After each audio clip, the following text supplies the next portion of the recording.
Greetings, everyone, and welcome to Friday Night Readings at Awesome! If you don't know why we call it Awesome, talk to us later. Like, I'm tired of the story and I feel like a dork. What? Isaac? Yes, Isaac made that. Welcome and thank you for spending your Friday night with us. My name is Marin, and I actually wrote down my current speech so I wouldn't go off script this time because you don't deserve that, nor do the actors behind me, nor does the playwright. So with that, good evening. For those online that are joining us, please welcome to the Sandra Seacat for virtual theater.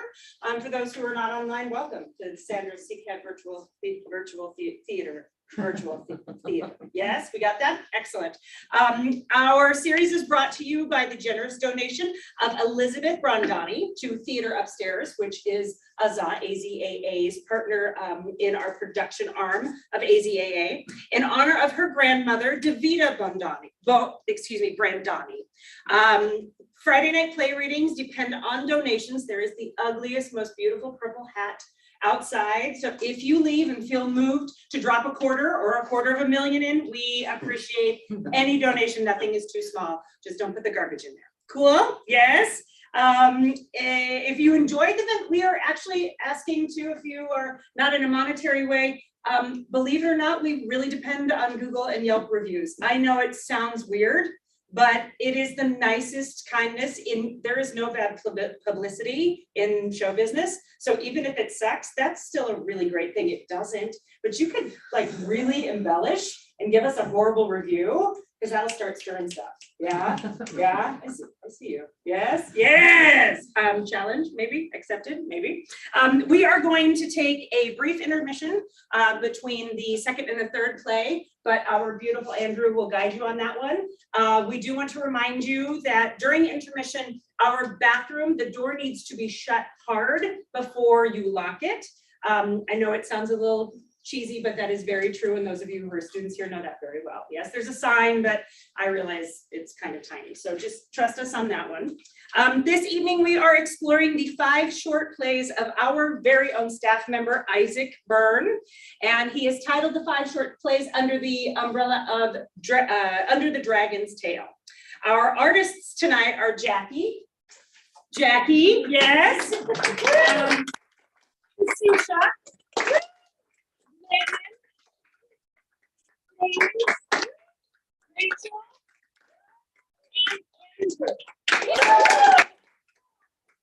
And Paul.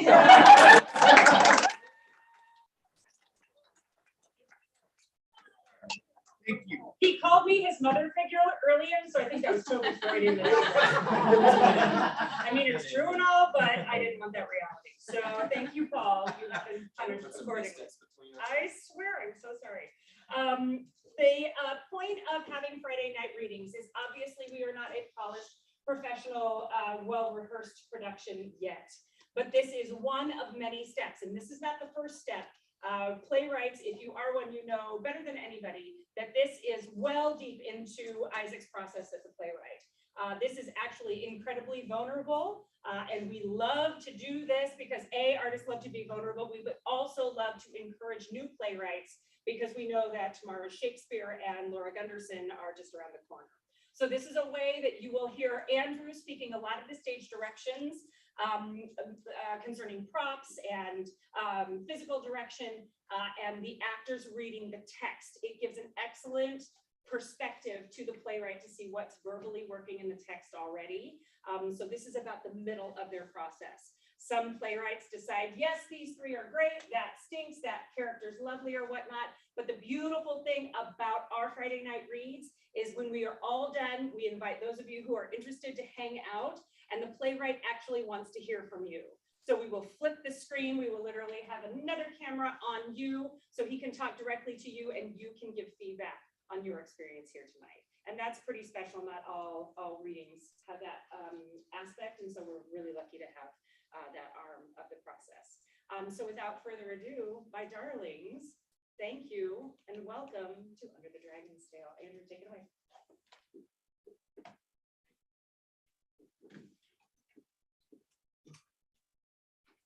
Ophiology. Darkness, silence, then gunshots, heavy breathing, tires squealing, sirens, heavy breathing, then very softly, a rattlesnake? Lights up slightly on a rough patch of dirt near an old country highway lit partially with car headlights. Part of the stage is still dark. Sound of a car door opening. Ace walks through the headlights to the dark side of the stage, back to us the whole time. Pulls out a gun, checks it, looks up at the sky. Draco. Very clear. Gamma. There's Thuban. Follow to Beta. Leads to Eta. And the Cat's Eye Nebula. Another car door opening. The sound of someone falling out of the car, breathing heavy, laughing, crying. Reggie crawls as they nearly hyperventilate to the edge of the area lit by the headlights, blood on their hands and clothes. Oh my God, oh my God, oh my God, oh my God, oh my God, oh my God. Reggie half falls, half lies down. Their body is half hidden in darkness. Ace is still staring at the sky. Dark enough to see stars tonight. How it all moves and pulls. Gravity, destiny. Ace looks over at Reggie. They walk over and point the gun at Reggie's head. Don't move. Headlights from a car passing on the road just a little ways away light the whole scene for a second. Ace glances at the passing car, but only for a moment. As soon as it's gone, Ace fires the gun. Ace leans down and picks up the remains of a rattlesnake. Ace sits down in the light with the gun and the snake body. See any others? They're drawn to heat. Reggie starts shaking violently. Why?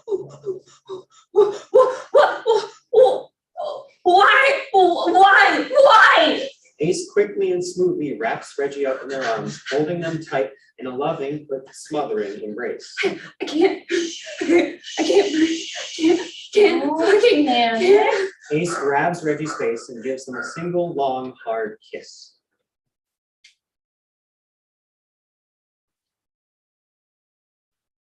I'm sorry. I love you. We should.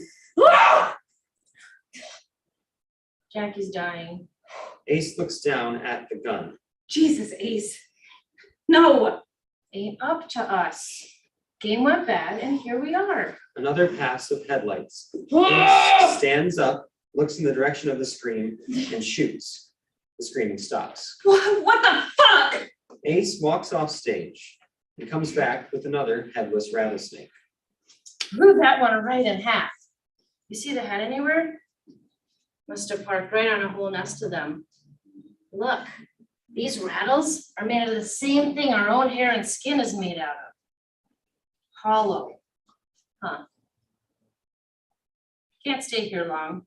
20 minutes, I figure, till they figure they're chasing the wrong car. We got about 5-10 minutes before you have to be back on the road. No, should we stay here? I mean, maybe since you keep shooting your loud ass gun at these fucking murder snakes while random cars go by, and with people who have phones, and the fucking cops are looking for us. Reggie has started shaking again. Ace clasps them in a tight embrace once more, rubbing their arms and back, but always squeezing them in tighter.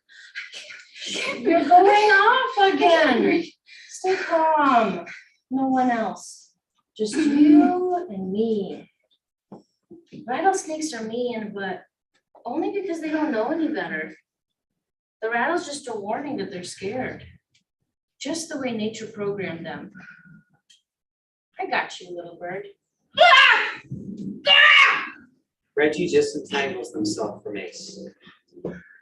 Jesus, is Jackie really gonna die? Yep. And take us with him if we're not smart. Cop killers get body bags, not handcuffs. Can we just drop them off at the ER? You want to drive back to the scene of the crime? Jackie ain't gonna make it anyways. That's now. Jesus. We have to make some hard moves now. You and me. Only two people in the world right now, you understand? No one else. That's the game now. I won't let anyone hurt you. Jackie's my friend. I'm not going back. Jackie's my friend too. The only move forward now, the only move now is forward or die. We're almost out. Finally. I told you, I'm not ever going back. You with me? I'm not going back.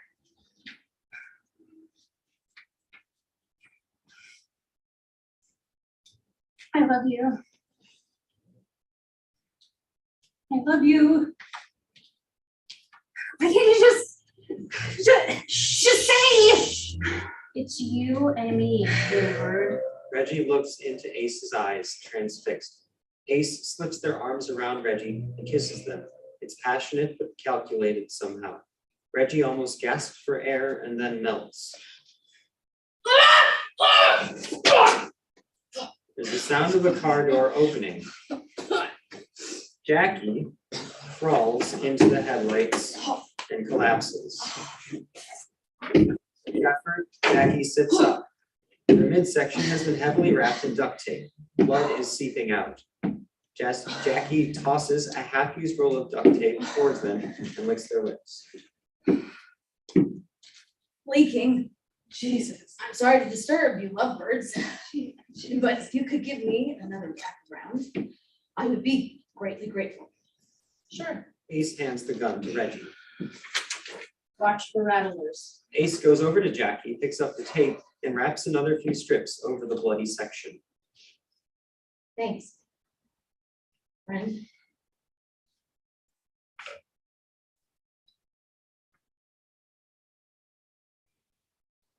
Well, we're pretty fucked, aren't we? How did we get here? Jackie got shot. Excuse me? I didn't get myself shot. You started a shootout. No. Yeah, oh, you didn't really. Did that cop's head just spontaneously explode while you coincidentally pointed your gun at him and pulled the trigger? I moved first is all. I don't give a fucking damn. I got it. Well, it fucking hurts to yell fucking stupid liar. Fucking got shot in the goddamn cop. The goddamn no good goddamn reason and started the goddamn shootout and fuck. Now we all die. I had a reason. He was a threat. No, sorry, can't hear you. You're not lying loud enough. I don't lie. You're dying. Where do you want us to leave you? At a hospital, you lying psycho? They'll call the cops. Just give me a chance, man, please. We knew the risk. When you're out, you're out. Win or lose, we only move forward now. It's getting worse. Ace, don't do me like this. Come on, Reg. There's a chance. Not like this. We have to try. We have to try. I won't take any chances with you. We can't. Ace kisses Reggie, sliding their hands up to hold their face. Reggie breaks away slightly, whispers some question to Ace. Ace doesn't answer. I have to go to the bathroom. Leaving in 5. Say goodbye. Ace exits.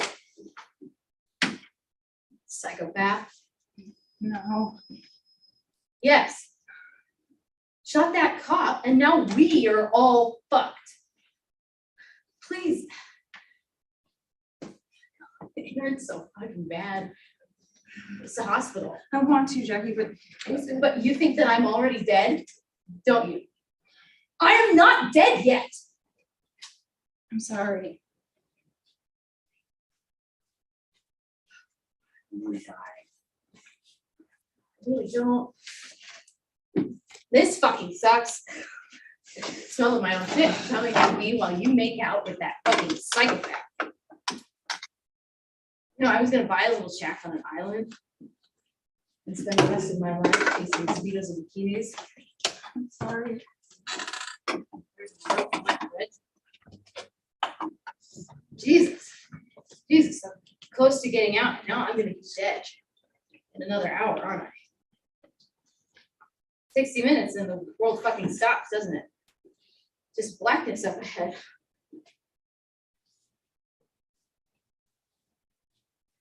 Not a fighting chance, huh?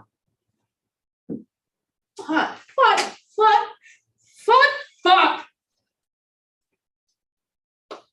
Do it now. What?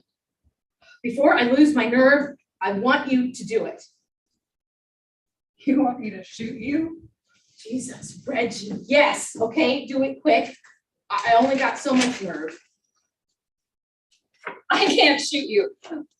Ace, No, Ace will smile that weird little cold smile and enjoy it, and I am not letting that fucking asshole have the fucking joy of it. No hospital, because Captain Psychopath says so. At least give me this.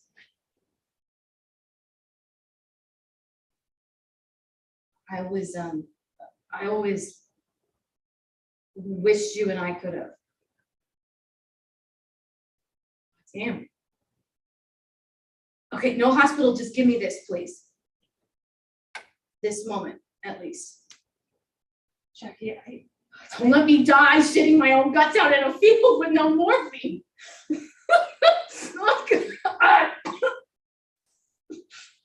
I look like the fucking Michelin Man. This is such a dumb way to die. Just come on, let's not drag it out.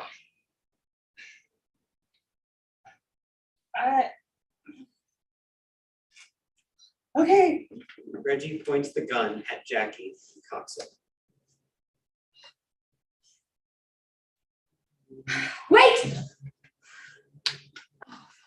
Jesus fucking Christ! Just come here a sec. Reggie comes close to Jackie. I need you to know. You need to know. But that cop wasn't even looking at you. He was just staring at his phone. We could have just walked on by and Ace just smiled and shot him.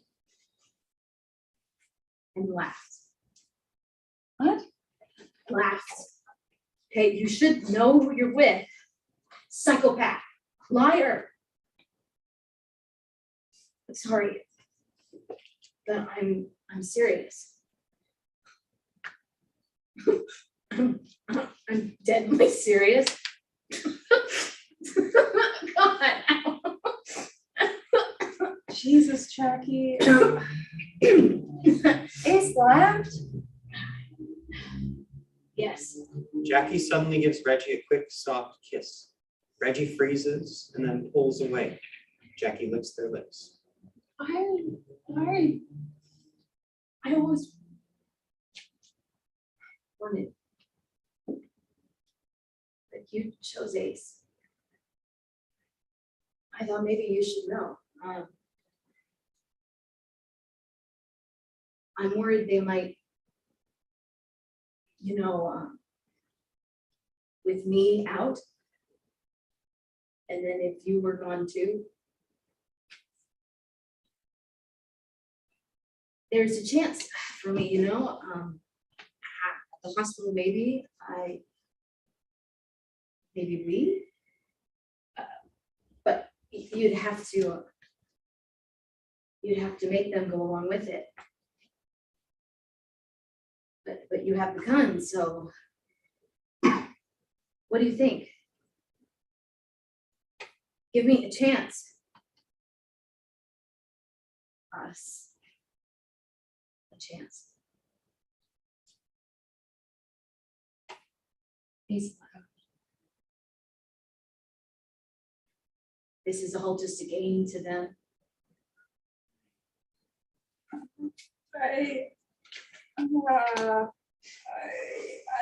No. Ace protects me.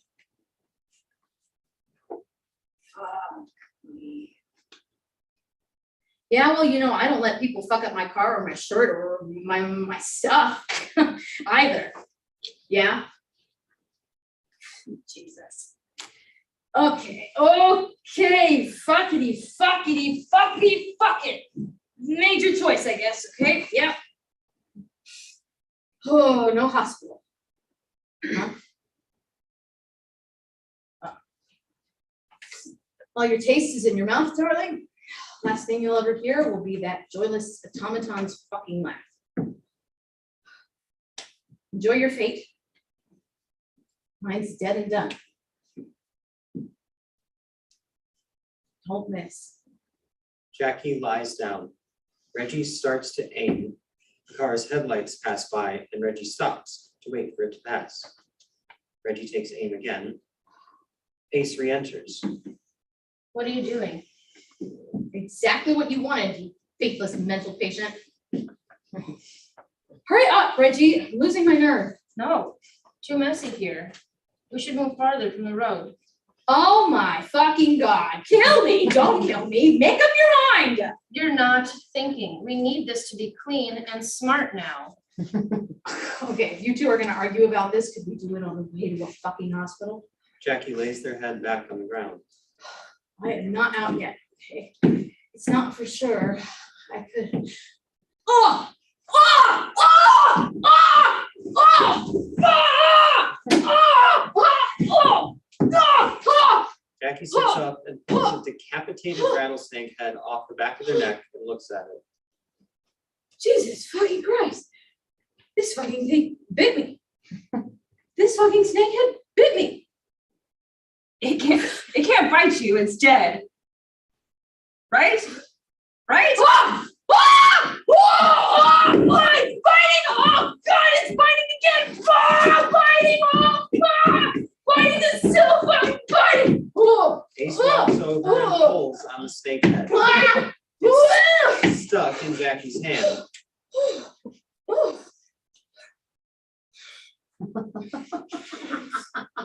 Fucking reptiles.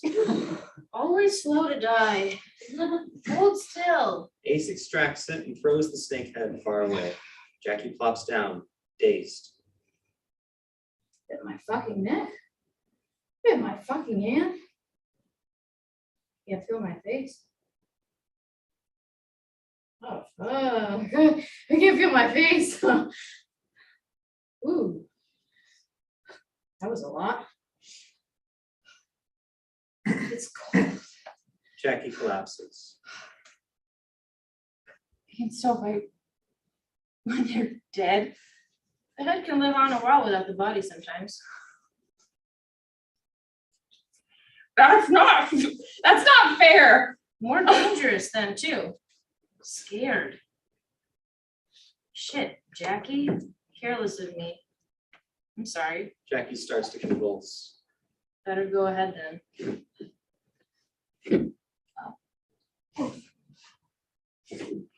Ace calmly looks at Jackie, convulsing. Reggie stands behind Ace and aims at Jackie, then aims the gun at Ace, then at Jackie. Hesitation. Ace looks back at Reggie. Reggie takes a breath. Car headlights. Reggie and Ace both watch the car pass. They look back at Jackie. Jackie's not moving anymore. Sorry. Friend.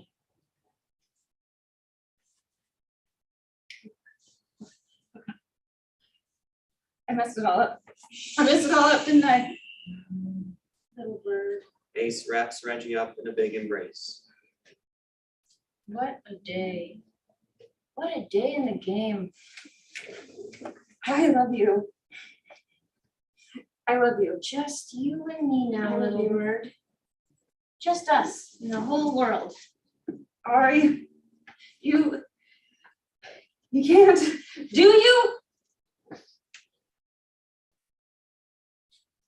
I don't know what you mean exactly. Ace pulls away and searches Jackie's pockets, removing their wallet and any identifying items. Reggie doubles over for a second. They look like they might collapse. Reggie snaps back up to standing. I need something. Do you? It's just us, little bird. You want to eat before we go? We can spare a few minutes. I need to hear you say it. God, I'm spinning out here. I can't think. It's been a day. I'm gonna eat. Ace pulls a sandwich out of her pocket and sits next to Jackie's body. I don't think I can go on without it.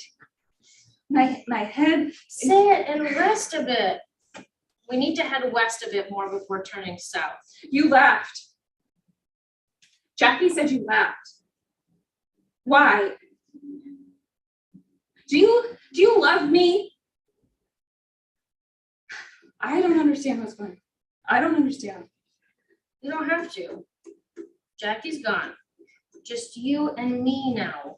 One less problem to solve. We can drag the body off a bit more over there, and I think that's okay. No one will see it till the morning at the earliest. Reggie points the gun at Ace. I need to hear you say it. We're only a few hours away from freedom. More money than you've ever thought of. And a nice remote beach. Mangoes and palm trees, little bird. Say it. We should be going now. Say it. It's just, I don't usually have these kinds of feelings, you know? It's hard to talk about. Say it.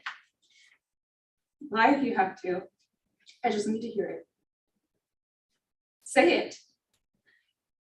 Is it love? Am I just a thing for you? Just want a warm body for you to lie down with? Okay, fine. Yes. Guess what? I don't want to spend the rest of my life waiting to hear you laugh at me like that, and then I can't be scared of you like this. You made me feel so safe, and now, say it. I don't feel like, not like other people seem to do, you know? That's why this was so surprising. Please just fucking say it.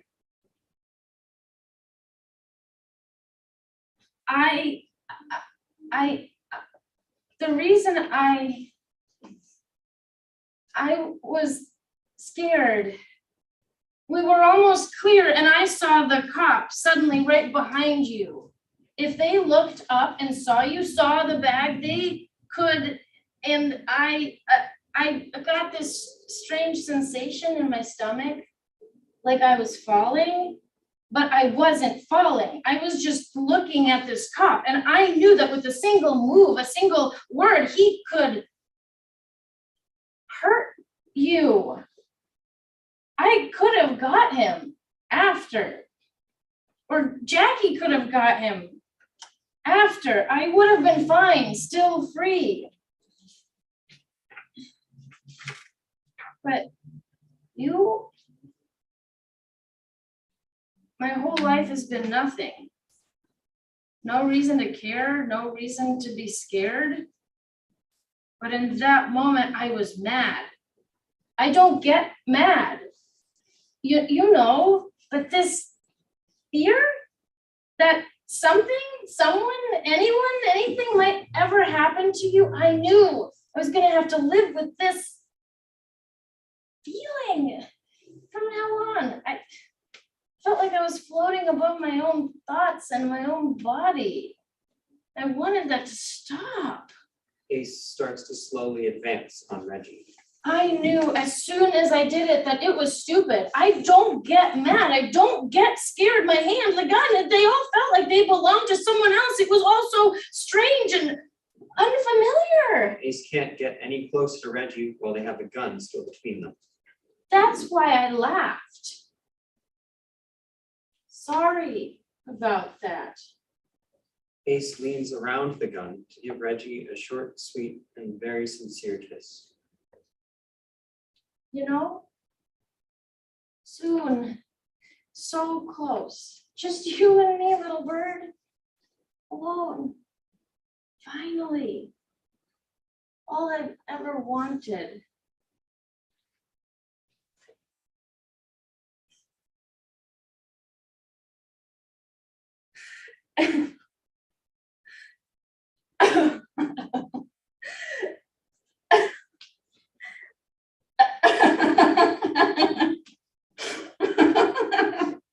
Little bird.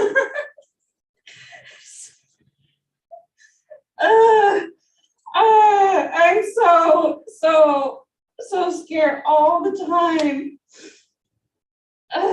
Of everything. You, me. I've never loved anyone else. No one's ever protected me. You can say all that, but you can't say it back. I'm too much for people. And why does everything always feel like too much? Everything hurts. I can't tell right from wrong. I just feel. Why? I don't know, little bird.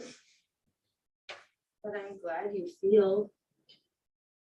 You feel enough for both of us, okay? I'll keep us together, alive. Okay?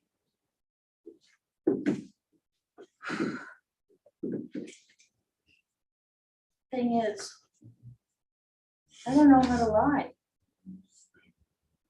Can't really do it. Ace sits and lies back for a second and looks up at the sky. Reggie stares at Ace. You can see Andromeda from here. I wonder what kind of life there is out there. Life led by other suns, other stars, in alien skies? Can you even imagine? A rustle, maybe, in the grass? Is it? Reggie suddenly points the gun in Ace's direction. Don't move. Lights fade to black as headlights pass by. In the dark, a long, slow rattle. Blackout.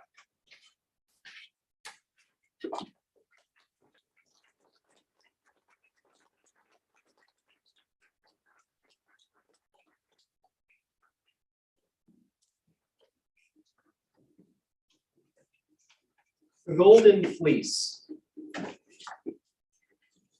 In the dark, we hear waves, the creaking, splashing sounds of a wooden ship in the ocean. Lights up. There are the skeletal remains of a grand old green ship on a beach. The sun is in the sky, shining brightly. A big yellow rug with someone under it crawls on stage like someone sneaking around in a cartoon or spy spoof movie. Silly. A head pokes out. Tired eyes. The sun seems to move and immediately burn brightly on their face. Muffled cries, the head snaps back under the rug. The rug scurries to another part of the stage. The sunlight follows it. The rug tries to fake out the sun by going one way then another. The sunlight follows it. The person under the rug gives up. More sun. Finally, the rug is thrown off. The man, sweating and overheated, crawls away from it.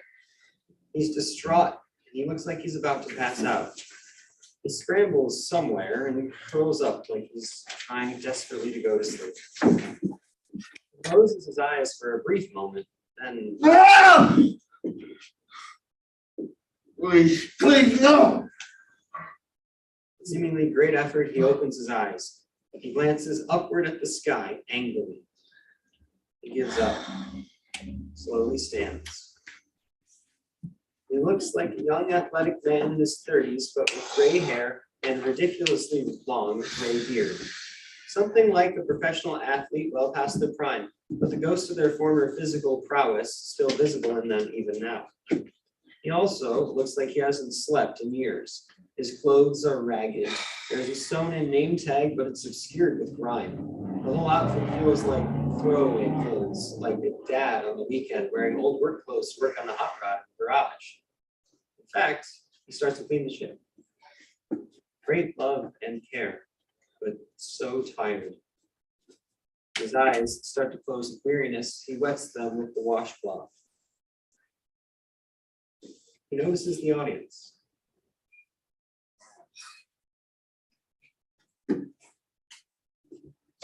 You want me to tell them now? That's it? The sunlight seems to throb as if it's answering him. No. The sunlight throbs angrily on Jason. Ah, no. Jason shivers and shakes. He seems suddenly sober, unhappily so. He glares at the sun and sticks out his tongue. The stake, it flares in his eyes. He winces and closes his eyes. He pries them open with his fingers. No, fuck off. You can't make me. Oh, what? You want me to tell this person? This one here? He walks down stage, slaps his own face a few times, and stares unblinking directly at someone in the audience. It's a staring contest whether they know it or not.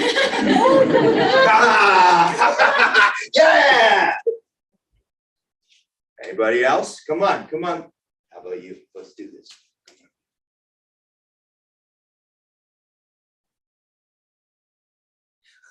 Think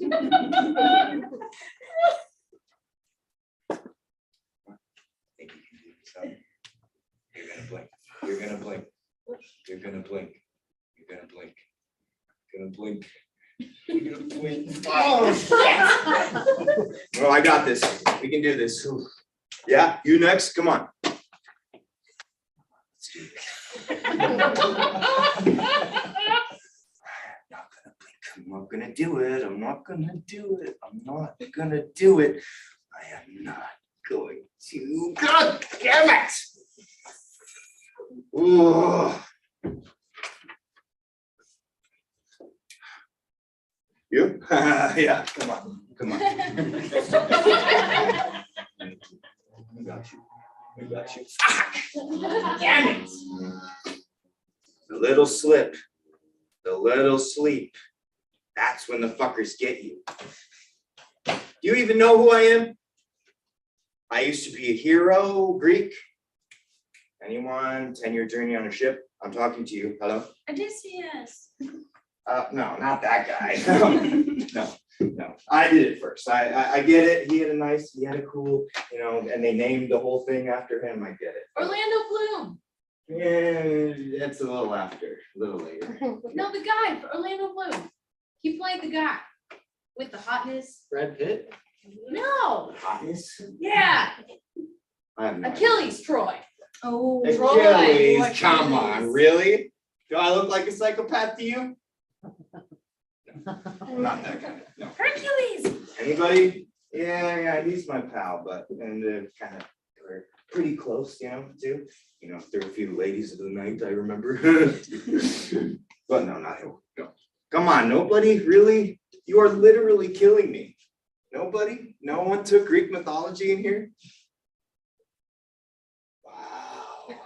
Okay, I'm gonna give you a hint. It starts with a J. Chase. Our ship was called the Argos. We were the Argonauts. Hey, yeah, yes. And my name is Jason. Yes. Thank you so much. Yeah, Jason. The first of the ancient heroes. At least I used to be.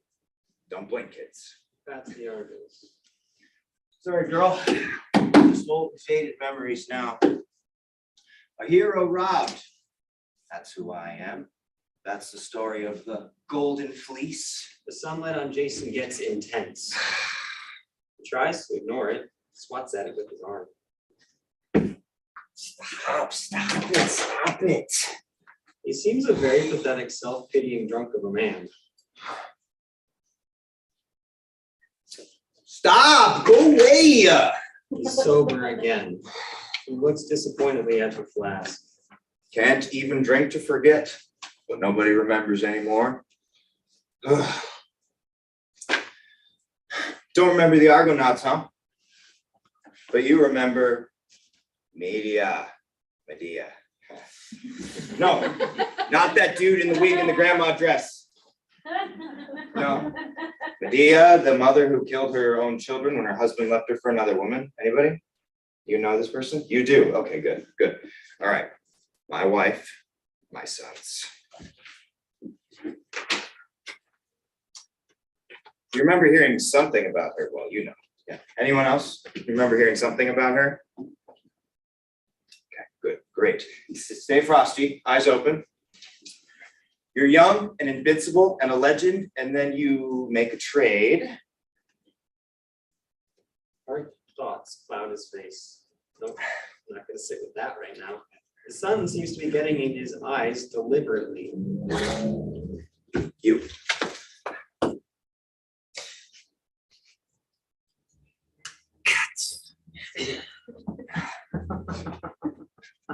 Well, yeah, you know, when it's fast and furious, blam, blam, you just go into hero mode. You don't second guess, you don't blink. You live up to all the promise of who you are. You like my ship? She's a little ragged now, but I'm gonna fix her up, get her back in form. Should have seen her back in the day. I mean, this girl could fly. Woo! Yeah, fuck yeah. Open the mainsail. Woo! We were unstoppable back then. Heroes on a quest. Fucking A, man. I'm talking about a fucking crew.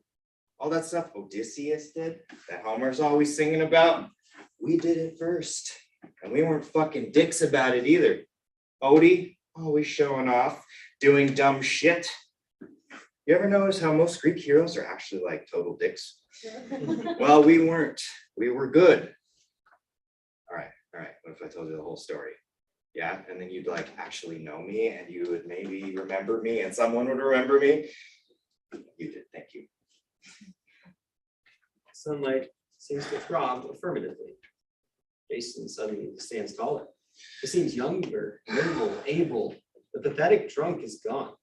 He leaps onto the ship with impressive athletic ability. Cool, so Peleus killed my dad, took his throne. I was just a kid. My mom hid me with this like second uncle, a centaur. It was weird, but like fine. Then when I'm 18, I walk up right up to Peleus and tell him, you're a usurping dad murderer, and that's my chair. And Peleus said, you want this golden throne? You want what I stole? What I fucking stole, man, from your father? Bring me the golden fleece. That was all I needed, that promise. Stood in front of that lying, usurping dad murderer with one sandal to my name and said, deal. And so I got a crew together, the motherfucking goddamn unstoppable, courageous, can't stop, won't stop, beautiful hero wrecking crew, the motherfucking Argonauts. Yeah, my boys.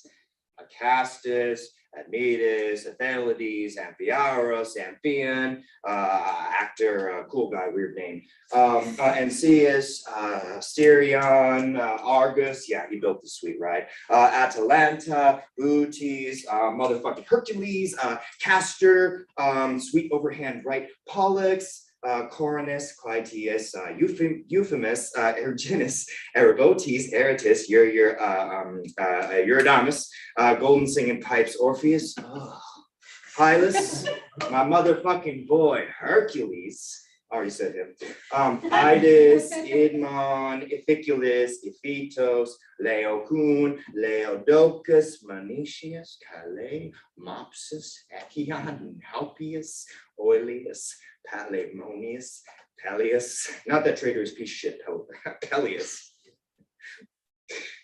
Periclemenus, Valerius, Phileus, Polyphemus, Talaus, Telamon, Typhus, and Ceres. Legends. And me, Jason. I mean, we were a crew.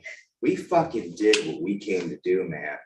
Peleus said challenge. We said accepted. So we fought the 6 armed giants. Blam! We saved Phineas from the fucking harpies.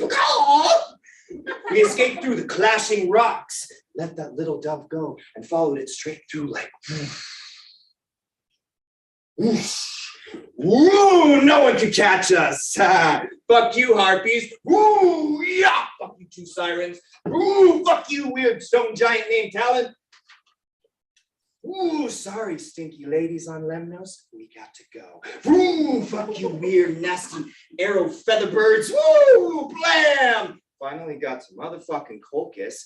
I got chewed up by a fucking dragon, got vomited out by same said dragon, sowed a field with fire-breathing ox, fought dead soldiers, put that dragon to sleep, and stole the golden goddamn fleece. We made a vow to bring it back. We did. We kept our promise. We were good. We helped people. We really were heroes. The sunlight gets intense again for a moment. Okay, all right. All right, Medea put the dragon to sleep and gave me the ointment to handle the fire-breathing ox and told me how to defeat the dead soldiers. She killed the giant Talon too. I'm not trying to forget that, how she helped me. Ooh, Medea. Back in the day, she was fine. Oh yeah, young too. Barely a maiden. I mean, I actually felt a little weird at first, you know. She was young, but gods, we were so good together. She could do anything. She was radiant, granddaughter of the sun. Sometimes I almost... He stares at the sun for a second. He shields his eyes with his hands, but he manages to look into the light with love. He looks away from the sun, trying hard not to blink for more than a second. He finds the washcloth and wets his eyes. What happened haunts us both, I guess. Some stories fade and others stick. Sunlight flares again, sizzles him a bit. Jason hurries to find and drink from the flask. Eyes closed for a second. Then he jolts awake with a terrified start. Hey. You know what Cupid says about love, right? Love is blind. Marriage is an eye-opener. You know what Hercules used to say about love? It's like a fart. Force it, you'll just make a mess. Wait, what did Orpheus say? The sunlight is flaring and sizzling. Something about the only thing more romantic than roses next to a harp is tulips on an organ. Get it? The sunlight burns. Oh, stop it, damn it. Sober. Again. God, how she loved me. She loved me so much. Hey. Oh, okay, I'm talking to you now, okay? Medea once loved me so much. I need audience participation. How much did Medea love you, Jason? How much did Medea love you, Jason? Yes. She loved me so much that she killed her own brother. Really? 1 second, I'm like, oh, hi, Obstrutus.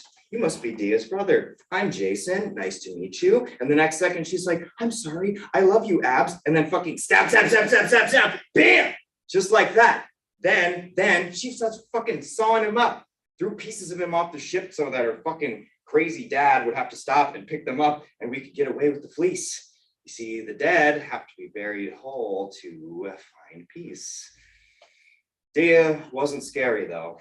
She was a soft ray of sunshine in the morning, like a flower you could just crush with your hand. Tiny, soft. When she told me she was going to betray her family to help me, man, I was like, what? Is this a fucking trick? But no, man, she meant it. She started crying. This beautiful little woman. She was a woman. Okay, we'd already grown on the field, you know what I mean? Just a young, but definitely of age woman, standing before her hero, asking for his hand. So yeah, I married her right then and there. I was like, I marry you. I promise to the gods, I am yours.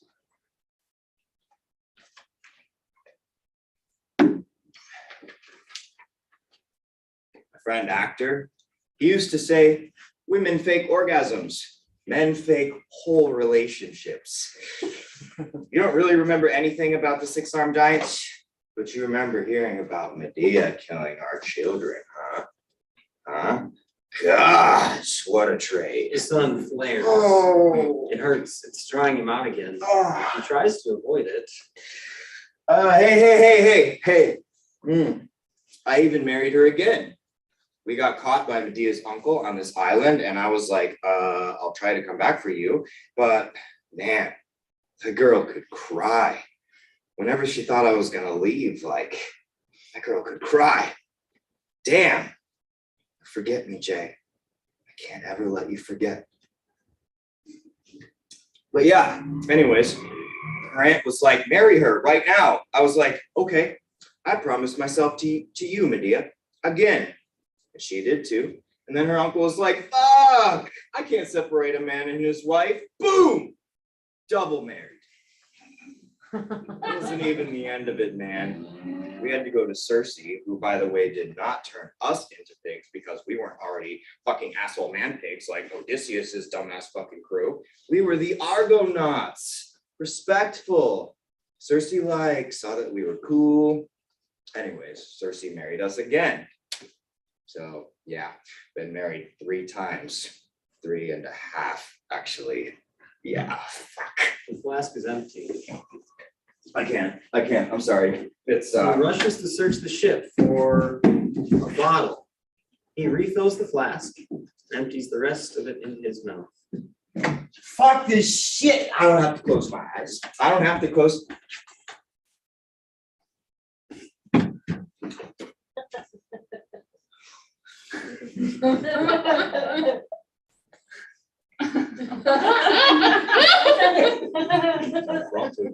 Don't fall through. Don't do it. Don't do it. Don't do it. No. No, don't do it. Don't do it. Don't do it. Not gonna do it. No. God damn it.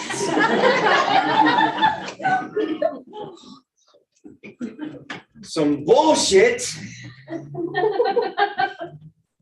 You won't even promise. Why should I? The sun gets exceptionally bright. He's dried out again.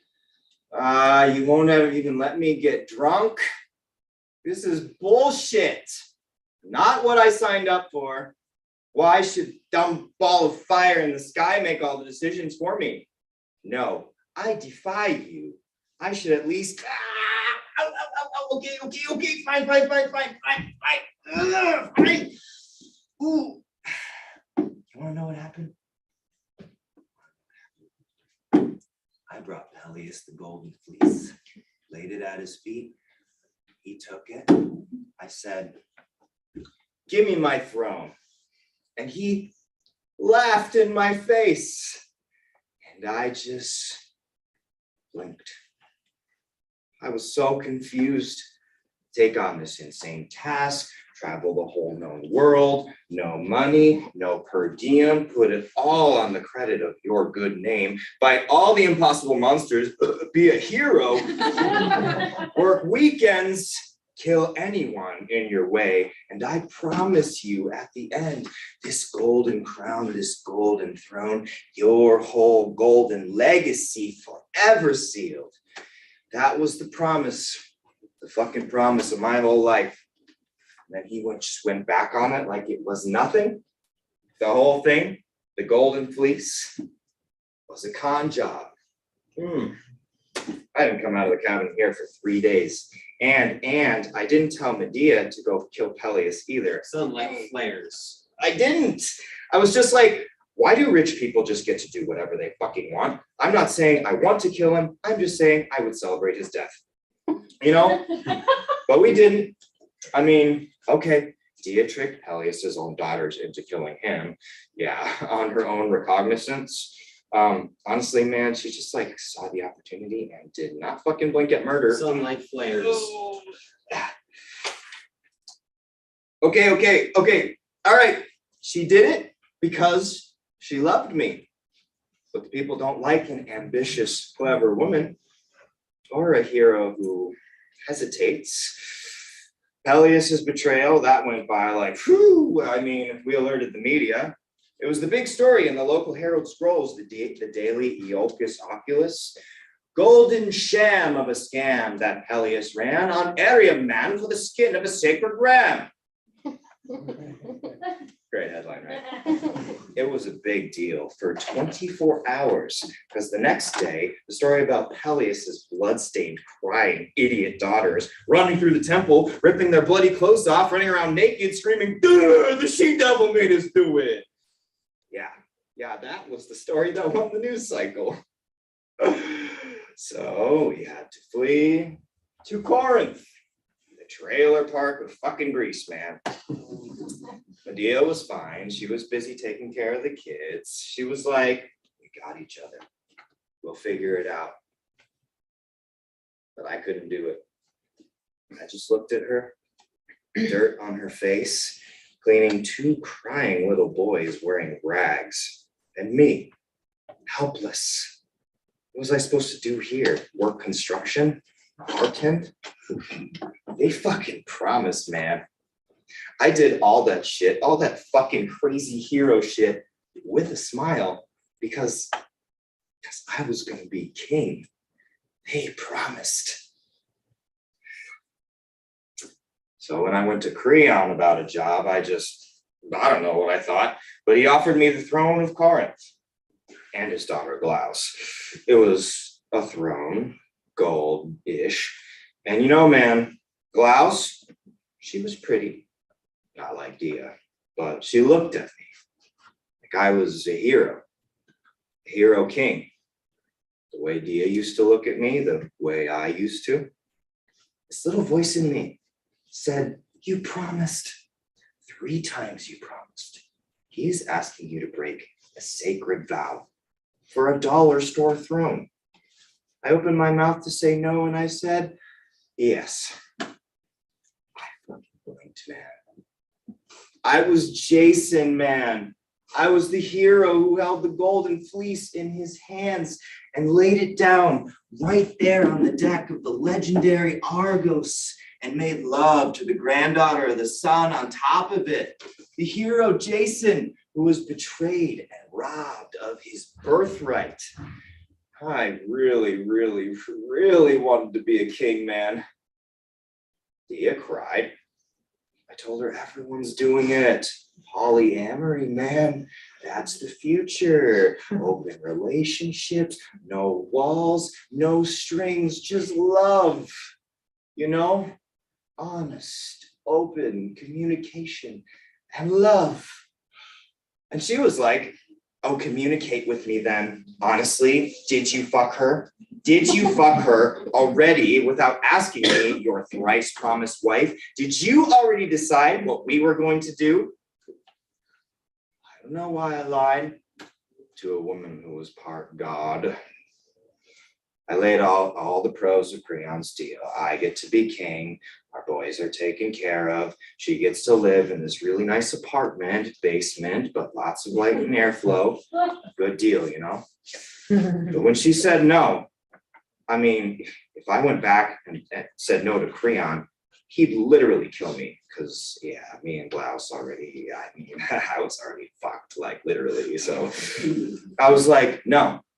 I definitely did not already promise Creon I would marry Glaus or anything like that. No. But like, why are you being so like old-fashioned and closed-minded? Why are you being so ungrateful and like unyielding to the needs of your husband? And Dia was like, "Are you so royal, so noble, so powerful that the daughter of Aeide, granddaughter of the sun and the sky, should kneel before the hero Jason and just ignore the smell of strange pussy on his dirty little penis and kiss the hem of his robe and thank him for helping us, his wife and children, to get raised up to the status of being his favorite side piece and his almost first-class bastards? I shouldn't have hit her. That wasn't heroic." She kept her eyes closed for a second after. When she opened them, it was like all the love, all the good times we had, just drained forever out of her eyes. Medea killed Glaus, killed Creon, fire poison. Halfway through the ceremony, Glaus's wedding dress just magically goes, woo! blouse up in flames, screaming, melting. I didn't even try to save her. I knew what was up. Creon did try, which is what got his ass fucking air fried right on top of her. You know what happens next, right? How the story ends. My boys. My beautiful, beautiful boys. Alcimides and Tassander. Alcimides and Tissander. Medea. Hades hath no fucking furies, man.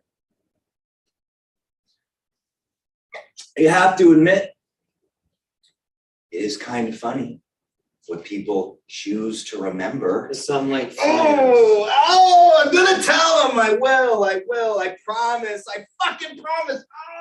Jason can't help it. He's forced to close his eyes.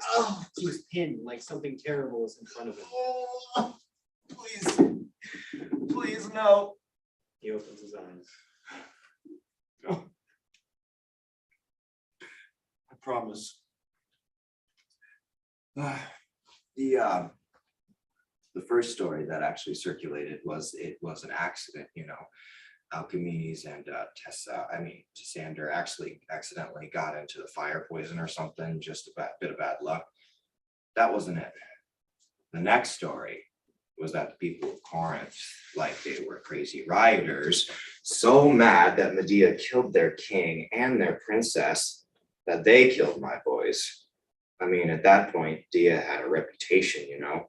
Blink and she'll start killing the local royals. Sunlight flares again. Silver's Jason out. Okay. Just telling them the various stories, okay. Sunlight seems to stop.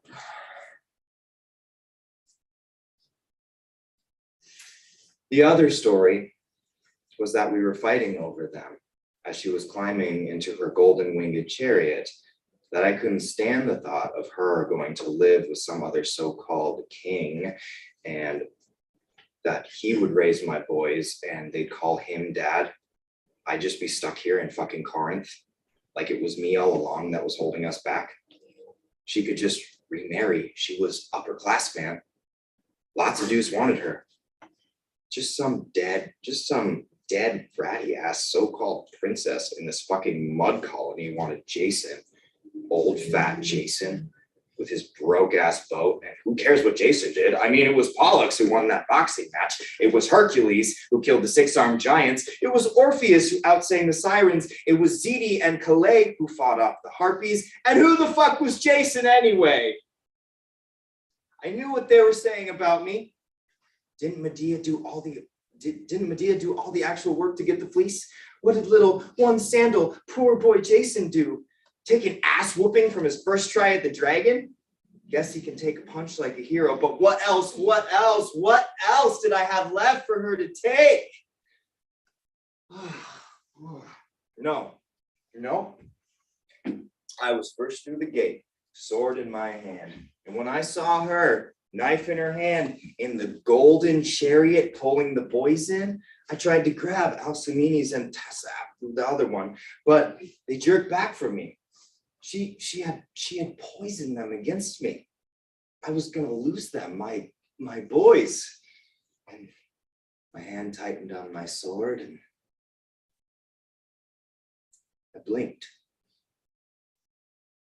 In that tiny moment with my eyes closed, I tried to remember all the vows I made and all the terrible things that sweet little woman, definitely legal age woman, did for me. And how my boys used to laugh and run and jump on me when I came home. All the things my friends did and sacrificed for me, not because I was smart or strong or rich, but not because I was a king promised, not a hero, but because they believed that I was good.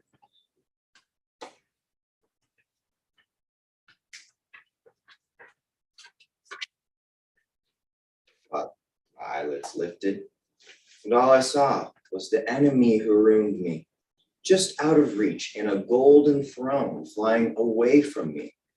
But my own sons were still just inches away. My sword hand tightened. The world went red. Then Sunlight flares. oh, hurts. He coughs, spits, staggers forward. Somehow manages to keep his eyes open. Sheer will. They were gone. They were gone. Medea was screaming. Their blood was everywhere on me, on Medea. The crowd rushed in behind me, and Medea was flying away, crying, screaming, and holding the bodies of our sons, cursing my name. Someone asked me what had happened. I knew that this was the bloody, terrible thing that would be remembered. This was the nightmare waiting at the end of my story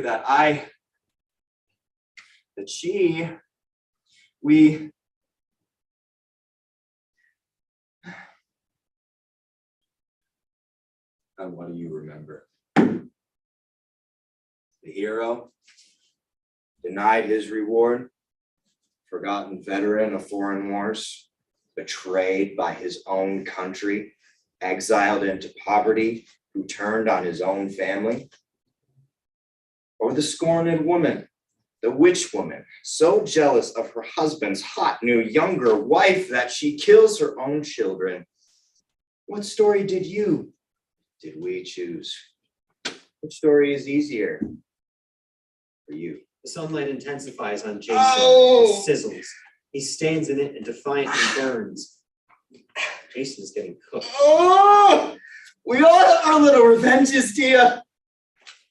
Oh, fuck. Ooh. What's better, right?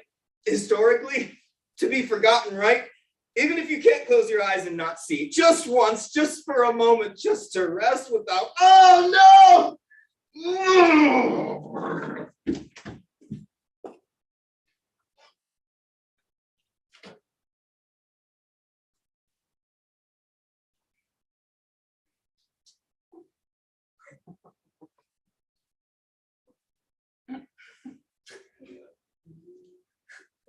Yeah, I see it. I see it.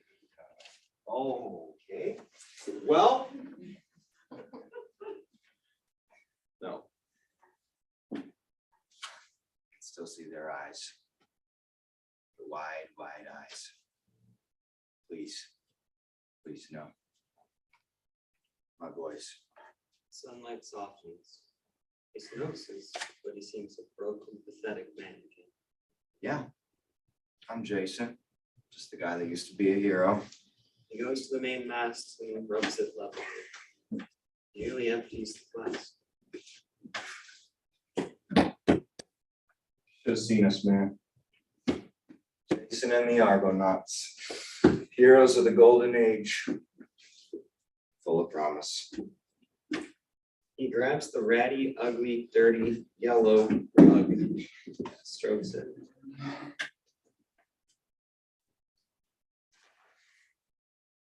More of a mustard, really. Starts to replay some past adventure on the Argos.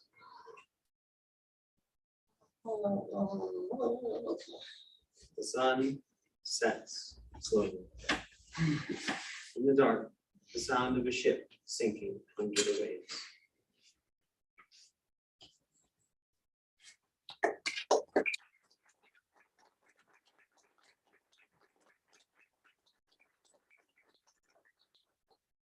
Mission. Wow.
We're, Who okay. wants to have a staring contest? Let's go. We're good, we're out of here.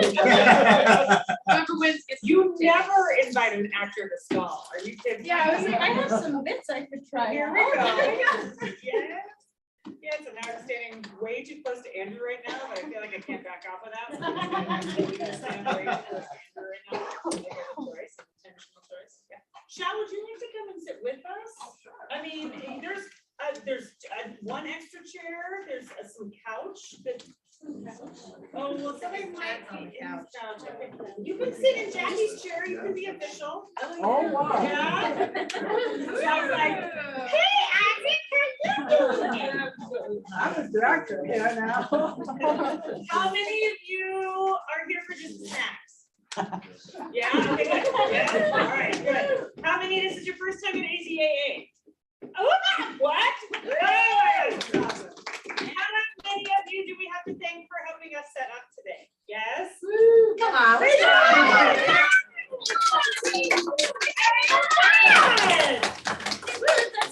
This is how you, yeah. Yes. There you go. Thank you, guys, thank you. And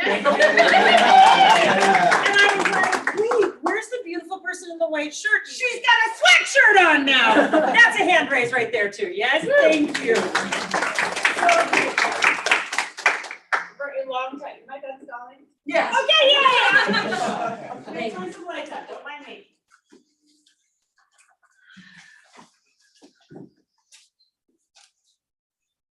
Letter to a young cosmonaut, inspired by and dedicated with immense gratitude to the incomparable Abigail Thorne. Lights up on a cosmonaut in a rocket ship pilot's chair. Their helmet is on, body tense, hands gripping the chair. Over a speaker, we hear a staticky radio voice. Launch operation initiated.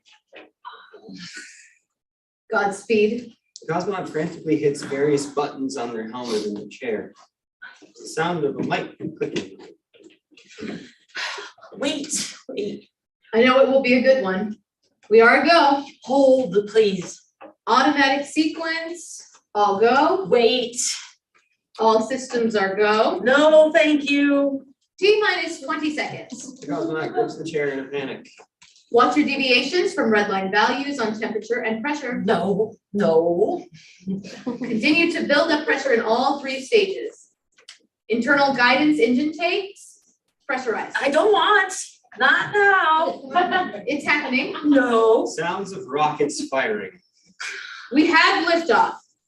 Please. Leaving the atmosphere. Sounds of rockets firing more. It gets loud, so loud. The cosmonaut is flailing back and forth in the chair, a la bad Star Trek effects. They realize their seatbelt isn't fastened. Oh no. They fall out of the chair. They try to stand up and end up getting thrown back and forth across the stage. There's the sound of another rocket firing. No, this is bad. The cosmonaut needs to get strapped in, but can they before we hear the sound barrier being broken and the G-force kicks in? The cosmonaut is flattened on the floor. Everything seems to be moving in slow motion now. Sounds of the rocket ship rattling like it's gonna break apart. Uh-oh, smoke, flashing lights, stuff falling from the ceiling. The cosmonaut crawls back to the chair. This is hard, lots of shaking and failed attempts. They somehow managed to pull themselves into the chair and fasten their seatbelt with great effort. Phew. Suddenly, the rocket ship breaks out of the atmosphere. The rocket noise dies down and sputters out. Everything is quiet and floaty. Shit. The cosmonaut unstraps themselves from the chair. Their leg starts to float up. They hit a button on their boots. The boots are now magnetic and sticky to the ground. They can walk now, but it's comically hard and fun.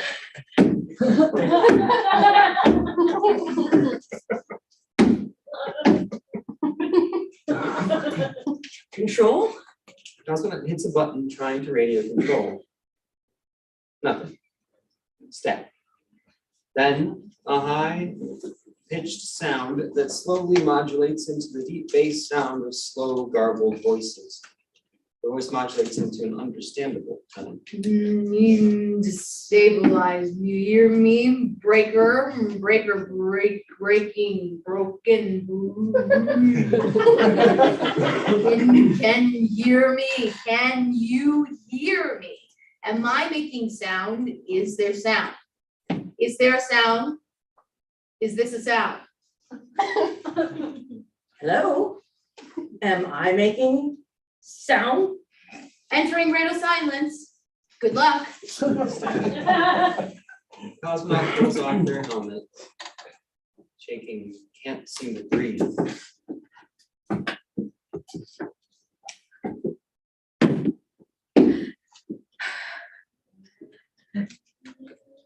They're gonna say something. It's really important.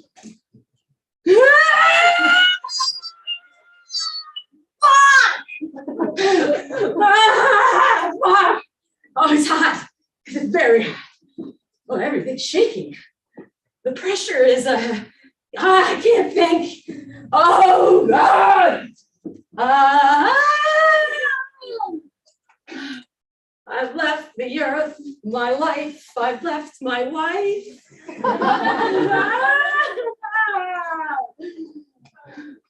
They're shaking a lot all of a sudden. It's surprising and seemingly just happening to their body. I don't think I should. I don't think I'm supposed to be shaking like this. They try radio control, nothing but static. Nothing. Wait, the recorded instruction. They search and romp around for a while. They find a panel and rub it. They pull out an old vinyl record player with a crank. Put a record on it and crank it till it's spinning. Static. Then On your mission, try to take a moment to enjoy the scenery. Remember that the earth is beautiful. Try writing down what you see. It's the inside of a tin can with buttons. What would I? Window! There's a window. they look for the window, still struggling to stomp around in the magnet boots. They don't see it anywhere. Then they find it on the fourth wall facing us. God, it's tiny. How do I open it? The window won't open. Nope. They look around. They find the hammer. Hammers don't work with zero gravity. They find the crowbar. No, that doesn't work. They find a can of WD-40. They're about to spray it. Shit, zero gravity's gonna mess this up too. They find a rag and spray that. They awkwardly rub the window hinges. It opens. It's so tiny.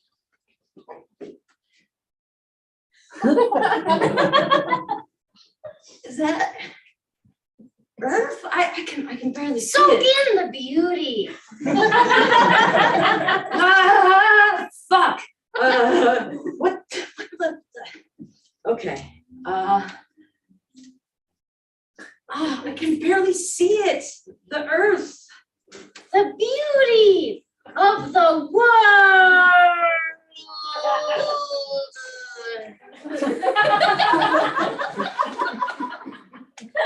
All I see is far away. It's like a tiny picture meant for someone else. It's not for me.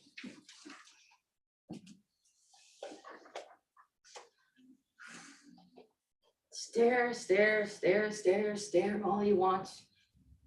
Dry your pupils out for a decade without blinking if you want. You won't miss anything. No one's missing you.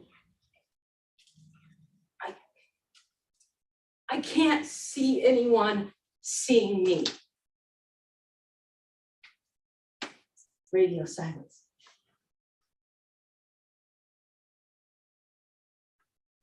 All that exists is what you see and feel.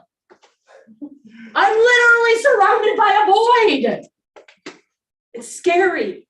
I don't want to be here. You don't have a choice. This isn't for everyone. You were made for this. You're a fucking cosmonaut. Oh. Oh no. Oh, I'm a fucking cosmonaut? This is bad.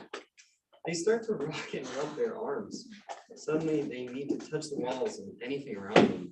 Okay, the wall is here. The floor is here. I'm here. I am here. I am cold. It's so cold now. Weird, my body is cold. Oh, my head is still hot. Very hot. Oh, this weight. This pressure. I didn't want to be here. I don't want to be here. I'm letting everyone down. Oh, my head. This pressure. There's the sound of something hitting the spacecraft.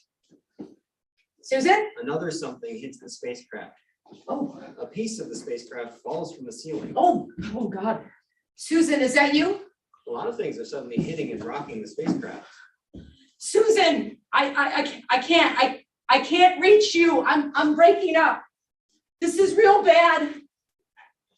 I can't reach control. Is Simon there? Pieces of the spacecraft are falling from above. Panels, tubes, wires, chaos, panic, and then a photo in a picture frame falls from the ceiling. A moment of stillness. Pick up the picture. Susan. Oh, Susan, I'm sorry. I miss my earth. I miss my wife. Susan, do you still? I'm so sorry. Sorry I failed. Not built to last. A sudden loud hissing sound. They stomp over to check the meter. Oh, wrong one. Is that one over there? Okay. They stomp over the other meter. This gets very hard. Trouble breathing. They're getting loopy from a lack of oxygen. They reach the other meter and press a button. Nothing. They pressed a lot. Different rhythms, maybe?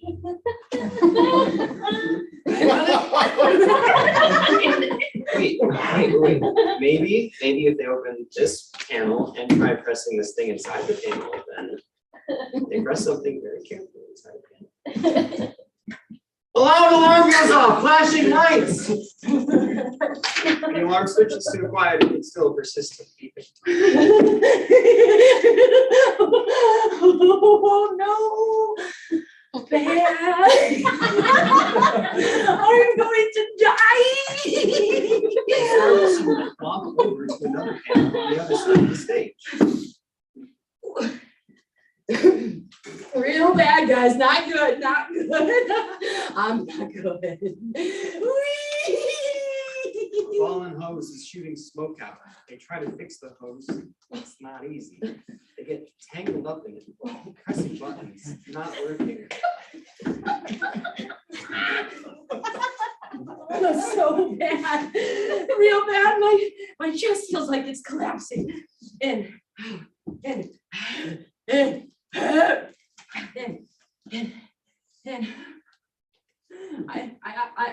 I'm so sorry I didn't respond to your email, Beverly, in a timely manner. I was so very sad, and I am ashamed of myself. They finally tie the hose in a knot. That's not a regulation square knot, Buster. Sorry, sir. Got a bad case of the fuckets. They can breathe now, but the alarm is still going. They bang on a panel again and again. Come on. Fuse is loose. Come on.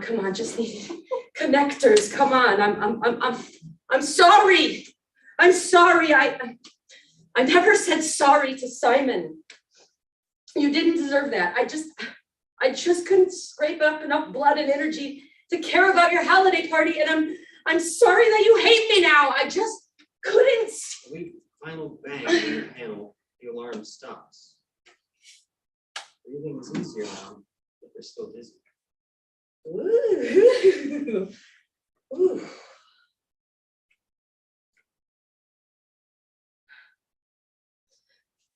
I don't think I'm gonna make it. I'm going to eject. You just need a new outlook. How about some poetry instead? No. Looking up at the stars, I know quite well that for all they care, I can go to hell. Give the record player a kick. No, please. Great literature elevates the soul. Anna Karenina. Without knowing what I am and why I am here, life's impossible. And that I can't know, and so I can't live. Another kick.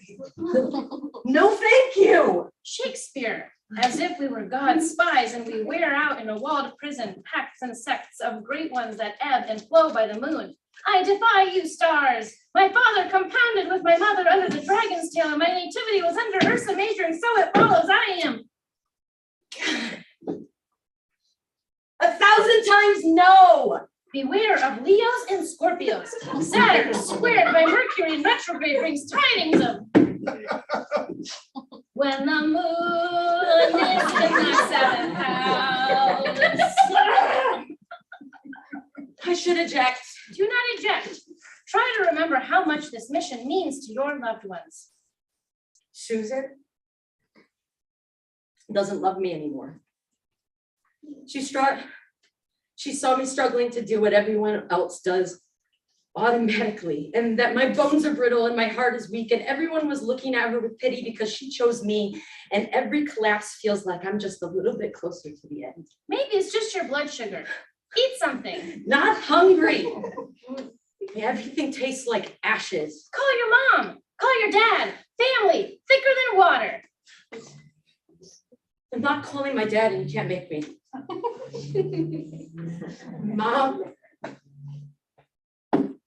Mom's gone. I was supposed to be there, but I wasn't there in the end. Why did she do that weird thing with her hand when I left? Why did she say that? What did she mean? That she knew I wasn't good? That I was selfish? That I wanted her to die so it could be over? Her hands, papery, skin so soft it's scary. You want to squeeze her hands, squeeze her, but you can't. You don't want to hurt her. You can't let the full feelings out, can't say all you want to say, can't kiss, can't hug, can't hit, can't yell, can't fucking hug because she might break. And then what would you do? And now she's gone and you never got to tell her. You should work out more. Have you tried bee pollen supplements? I hear the words, but I don't feel your lips move. All I feel is wrong. They bang on a wall. I'm sorry. I'm sorry. I'm sorry, nice sweet old lady who lives on the 3rd floor and found me lying drunk underneath the mailboxes. I'm sorry I scared you. I was just drinking to kill my sadness. It turns out I'm sadder than 1.2 bottles of whiskey. I'm sorry. Live, laugh, love. I can't fucking hear you. You're all speaking in weird romance languages to each other, and I'm over here living in constant emotional. One more small bang on the wall while they're still lying down. The rocket ship starts making a weird off-key ringing sound. That can't be good. They sit up and try to figure out what the sound means. Meditation. Spend some time with yourself and just yourself. Alone. In your head. Alone. With all these thoughts and those images. Alone. So alone. Doesn't that sound great? Fuck no. They try to radio control again. Control? No. No control. Okay, this whole thing might be doomed, guys. Bad all the way down to the blueprints. Someone fucked the math and it's not gonna fly right. The whole body starts shaking. God, this pressure. God, this pressure. Do you think it hurts? Or is it like the end of her? What is the most rational choice I can make right now? Why did my mom do that weird thing with her hand? Maybe she was disappointed in me. Why doesn't Susan love me anymore? Maybe she never did. I suddenly stopped shaking. Go back to the window.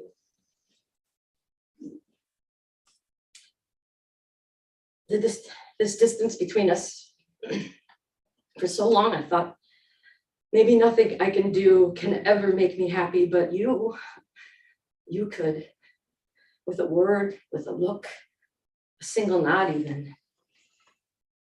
But I know you never, ever will. Those words won't ever fit in or out of your mouth. You'll choke before you can say you love me again. And so, an empty house. Lots of little strange rooms and messes and weird little furniture, but empty. No one home. Pressure, that's all I am now. Building, out, gotta get it out. Too much pressure. We need to release some pressure. They go back to the open panel. They dig around in it, pulling out tubes and important looking wires, and then they find a pocket knife inside. The ringing sound stops. They open the knife. They hold it to a tube. They're gonna cut the tube, and then, in an almost dreamlike state, they unzip a zipper on their pants. There's a bit of flesh visible. They hold the knife to the flesh. I'm just gonna release a little pressure. Don't cut to release pressure. Yes. No, Yes. don't do it. Just a little. Do not. What am I supposed to do then? Just carry all this fucking weight? It's all fucked, man. And it's coming out whether I want it to or not. Every single thing I've stuffed down. Done. Every shitty, greasy mistake I've ever made, covered in this yellow fucking fear of them finding out who I really am. This yellow fucking hate gurgling inside for every bit of this constant shame and terror I keep swallowing down. What about yoga? Just a little bit of release.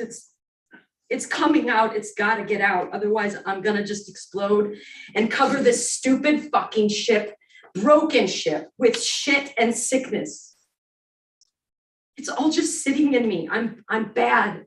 I'm bad deep down, and I don't think I can take it without a little, just a little. Yeah. Come on, just a little bit of. Yeah. Unsanitary. Only perpetuates the cycle. Yeah, I'm gonna eject them. I'm gonna eject. Blow this pop stand. Nothing? Yeah. I don't want me here either. It's shaky and scary. I'm alone. I'm failing. I'm letting everyone down. Better off if I'm just gone. Cosmonaut holds the knife to their wrist. Then static seconds. Then This is control. Too late. I'm leaving. Stand by for message. Going to eject. You can't imagine the loneliness of it up here. You cannot. Stand by. a long, terrible pause. Knife is still at their wrist. Stand by. Another terrible pause. Stand by.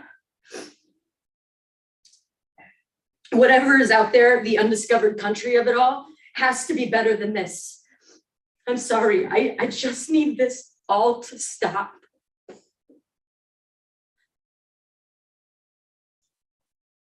I understand how you feel. Over and out.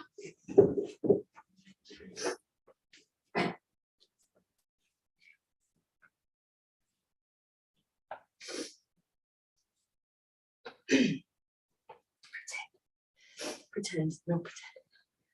Just pretend and then no more pretend. Pretend. Come on, pretend, just fucking pretend.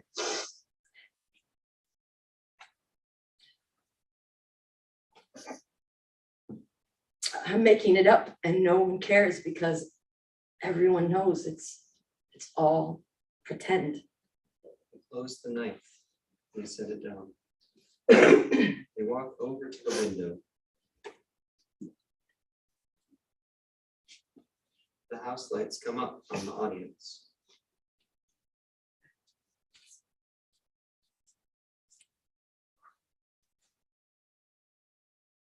I'm a cosmonaut.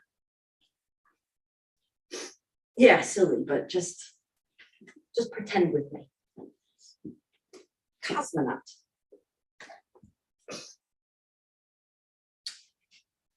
Are you breathing?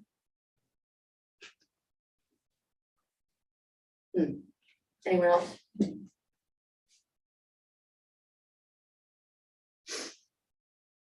Are you heart-shatteringly alone even when you're with people? Do you still miss someone who hurt you? Are you estranged from people you're supposed to love? Do you feel sometimes like you've suddenly been shot outside of your own body and the world seems like this very far away thing and no one and nothing can reach you and you are breaking apart from the inside? Yes? No? Okay. Have you ever felt like you're a mistake that no one can hear screaming? Pretend with me. Cosmonaut. There's no control. There's no way to steer. Everything is breaking apart. Just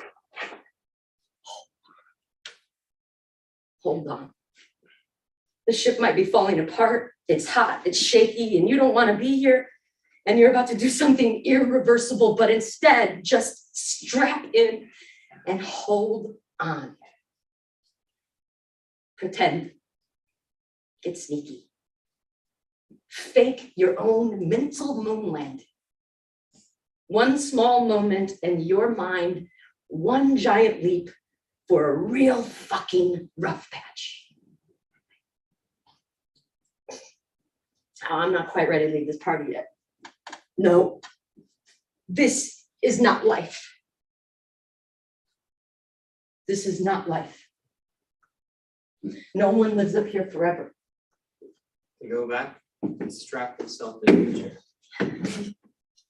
So strap in, motherfuckers. Shake, rattle, and roll, you glorious bastards.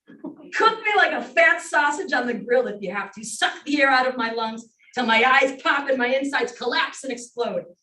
I don't care, I don't care, I don't care, I don't care, I don't care. I will care. The radio control. Control, go, no go polls, beginning. Roger that. Go, tail. Con, go. Capcom, go. Descent, go. As able. Cosmonaut hits switches and buttons.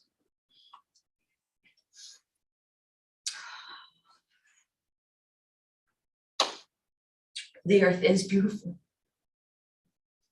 I hope, I hope, I hope, I hope, I hope I get to see it again soon. They put their helmet back on. House lights dim again. Rockets start firing. Thunderous sounds of the spacecraft re-entering the atmosphere. Lights flash up brightly for a second and then blackout.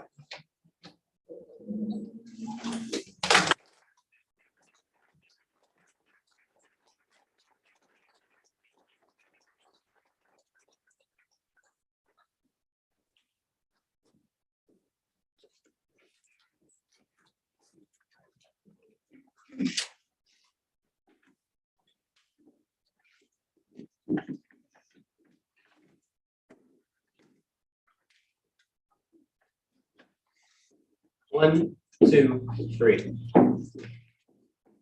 Lights up on an empty stage. Ash enters carrying a bag. They set it down. Look around. 1, 2, 3. Wednesday enters carrying a bag.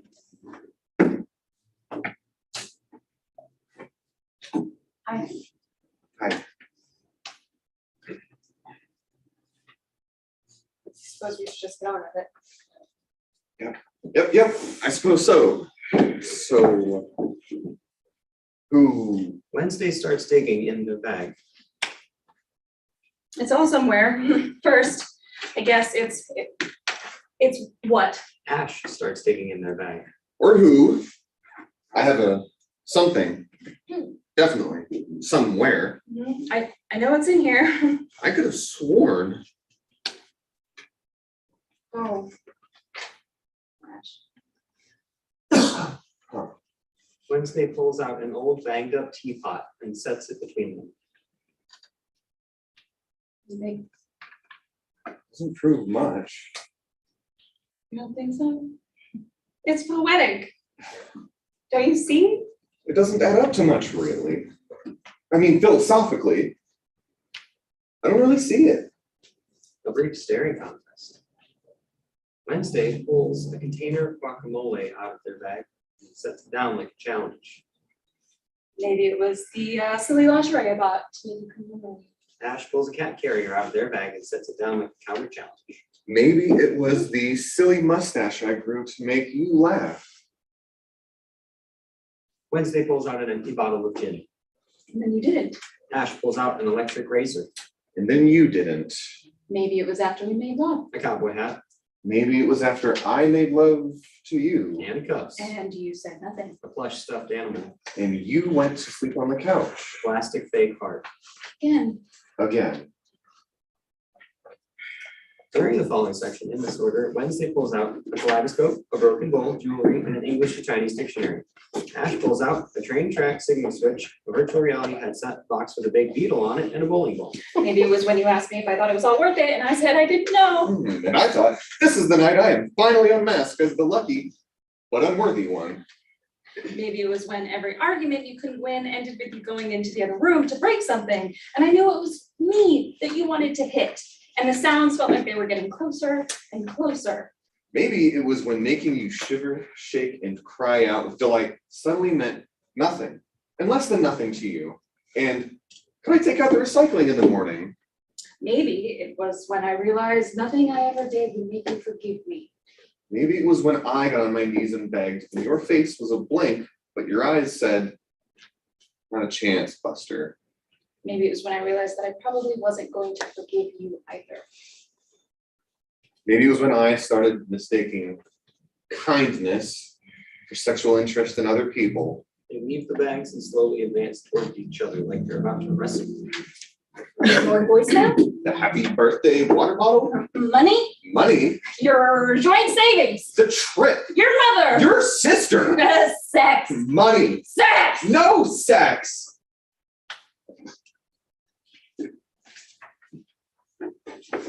Money.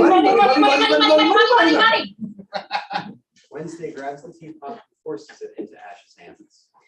Maybe it was the night I started writing all these reasons down on a list in my head, crying underneath the statue by the courthouse of the county harvest moon dance, surrounded by young lovers and old, and there was no one to dance with me. And in the morning, for the first time, the couch was empty. Ash tries to hand the teapot back. Something rattles inside. They stop. Ash takes the lid off and looks in. Oh. Wednesday.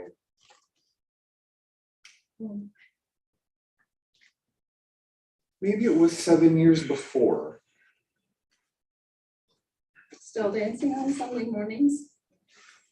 In the kitchen, still reading poems and stories to each other at night. Still pressing our bodies against each other like the fate of the world depended on it. Still racing home to see play on each other's faces. We went to a museum We went to that museum. to see silicone people, Made to look like real people. giants and faces and bodies that fill up entire rooms. And I tried to show you. In an old odd corner, a tiny couple in a tiny bed, holding each other with a scared, far-off look in their eyes. And I thought it was nice and sad. And you didn't see it? Not really. But you kept staring at it. And you said, look, they're so close, but so very, very far away from each other. And there was a recognition in your voice, a recognition that terrified me because I couldn't see it. I told myself this is not so important. Art is subjective. Life is subjective. Experience is subjective. Love is subjective. This doesn't matter. Not really, no. I tried to see it. But something in me went very far away from you. For just a moment. I looked and looked, but the only place that I could see that kind of distance, that sound, was that far off place in your voice just then. We held hands and walked away, out of the museum. Maybe you never came back. Held hands and walked out of there like two strangers who'd never met. And two strangers that were holding hands like that they're scared of dying. Each take one of the figurines to put back in their respective bags. Here. Wednesday pulls out a stack of papers from their bag. Ash pulls out a pen. Wednesday hands the papers to Ash, and Ash reads them. Irreconcilable, no fault. So no who or why. So how? I need to get moving. Right. Let me just, I still don't understand in this first part here. So then how do we get through this second part? Well, Ash is reading the papers, mumbling to themselves the whole time. Wednesday tries to put their items back into their own bag, but they won't fit. They're getting distressed. They look in the bag and pull out the self-help book. They sit down and flip through it. They set the book down on their lap and try to put one item back into the bag. Success. But the rest of their items still won't fit yet. They reach into the bag and pull out several more self-help books and magazines, flipping through each faster and faster, and then dropping the book or magazine into their lap. They find that the more books they pull out, the more items they can put back into the bag. However, they're slowly getting covered with self-help books.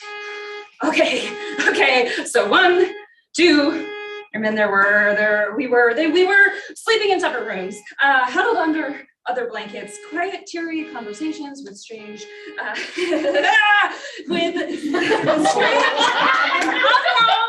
each other, silent rants and ravings to no one else in the car, and a happy smile and a charming small talk from strangers at the coffee machine. Fingers trembling each time we close our eyes in a conversation, suddenly naked and scared in the midst of a 100-year storm with our very own names on it. Wednesday has gotten everything in the bag except the toy ship. They're now covered, surrounded, and caged in by the books. It's suffocating, and the ship still won't go in the bag. I mean, what do we do with all this stuff? Come on! Why not breathe? Breathe. I need you to focus on your breathing. Breathe. One step, 2, then. Wednesday tries to put the ship in the bag. It doesn't fit. They seem to be suffocating under the books. And then. Wednesday tries to put the ship in again. It doesn't fit. They seem to be getting crushed under the books. And then. Still doesn't work. Wednesday is collapsing under the books. They can barely move. Seriously, what do we do with all this stuff? There's some value or some answer here, right?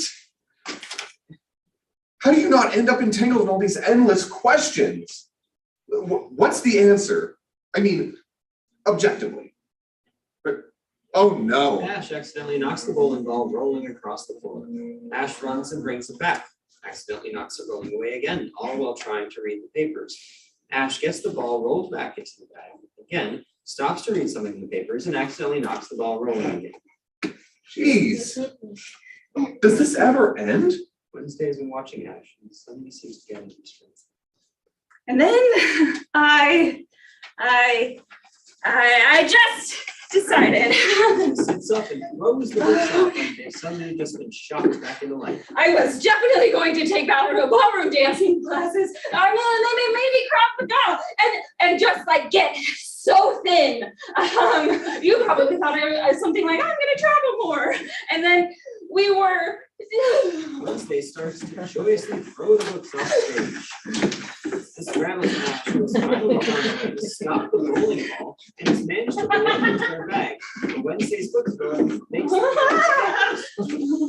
as they pick them up, Ash finds something in the paper. Whoa! 1, 2, 3? Ash holds up a blank page. What's this part? Is this true? The truth is irrelevant. Know it or don't. Who fucking cares? Why? Be the change. Eat, pray. No, love. it's not that simple. Wednesday is still joyfully throwing the books off stage. Swipe left, swipe right, and believe that keeps you breathing. Left, right. Oh yeah, right. Okay. What? Ash picks up the razor.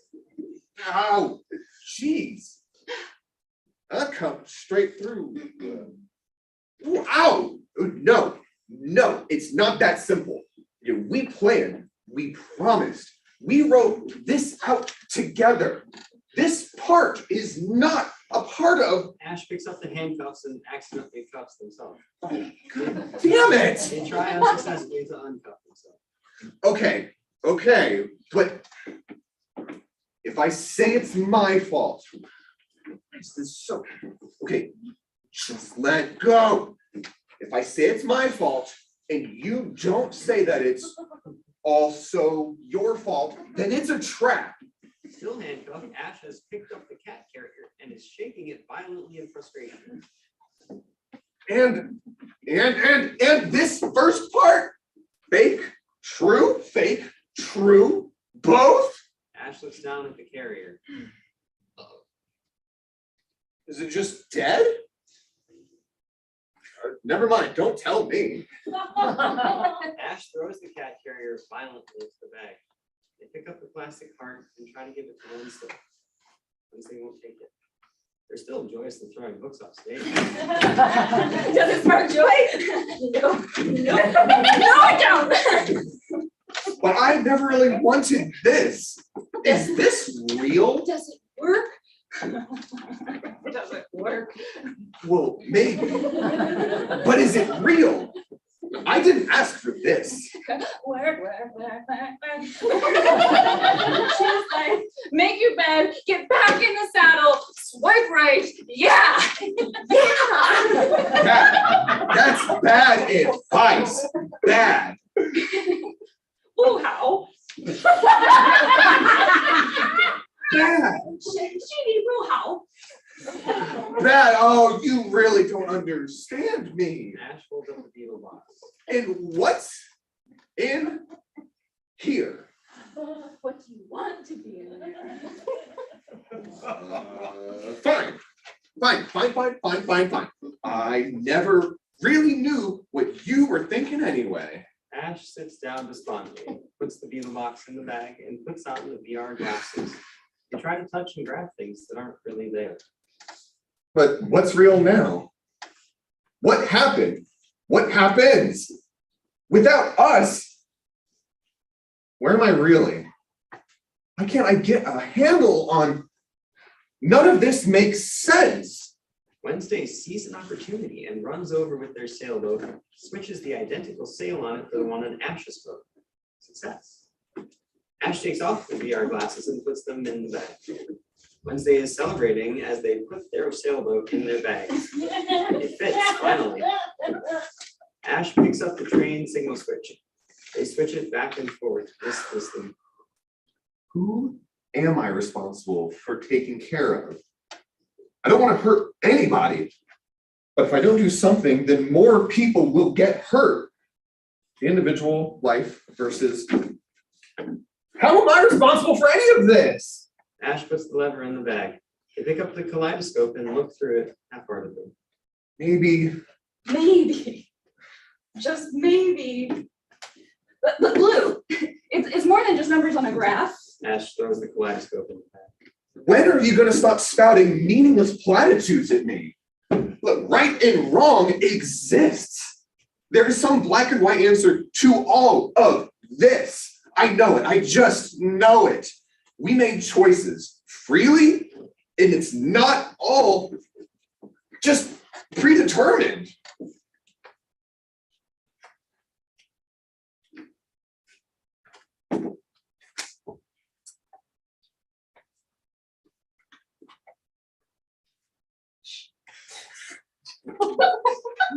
Wednesday. Be celestial.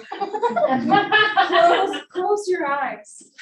Close your eyes. No, Yes, none of that matters. it does. Just breathe and forget the tired old face in the mirror.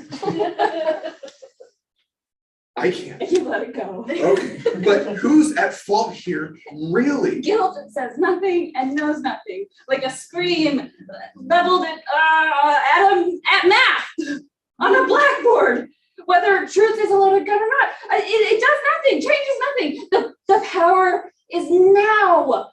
That's ridiculous in your syntax sucks. Open your eyes and stop digging up the dead. What do you mean exactly?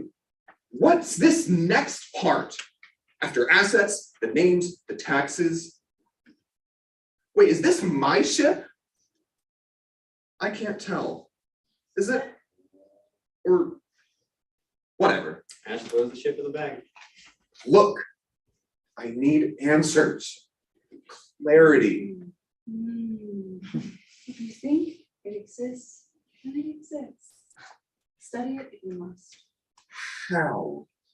The way you would the words of the angels and prophets sent to save your life and eternal soul, in the same way you would clean your room deeply, but with great skepticism. What is this hippy dippy new age nonsense? Seriously, how does this help me? It's not scientifically and philosophically certain. Wednesday walks over and presses a switch on the handcuffs. They fall off Ash. Wednesday puts them in Ash's bag. Close your eyes. Close them. Close. You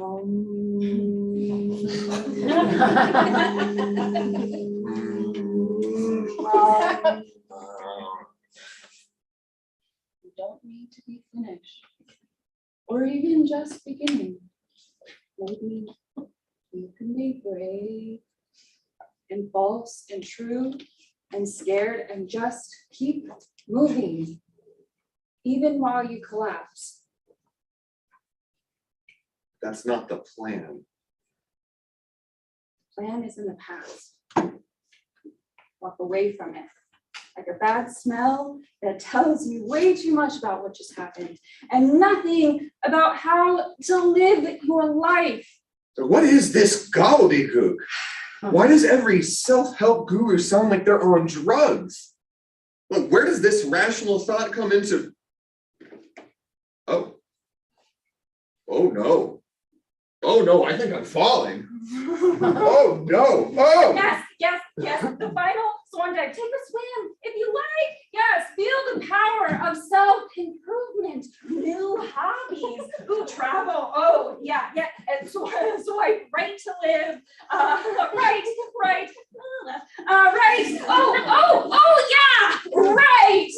Yeah, right. I'm quite certain you have no idea what you're doing.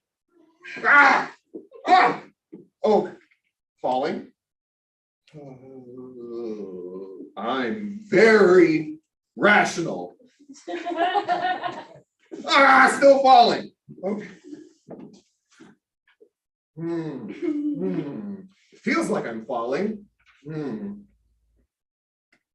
Oh no. Ah! Oh, still falling. Okay, all of these deepening words and phrases sound just like selling to me. Nope, nope, nope, nope. Oh, Brene Brown. Dr. Phil. Deepak Chopra. Jordan. Oh no. Jordan. Oh. Oh God, Jordan Peterson. Oh. Ah. Oprah Winfrey. Deepak. Taylor Swift.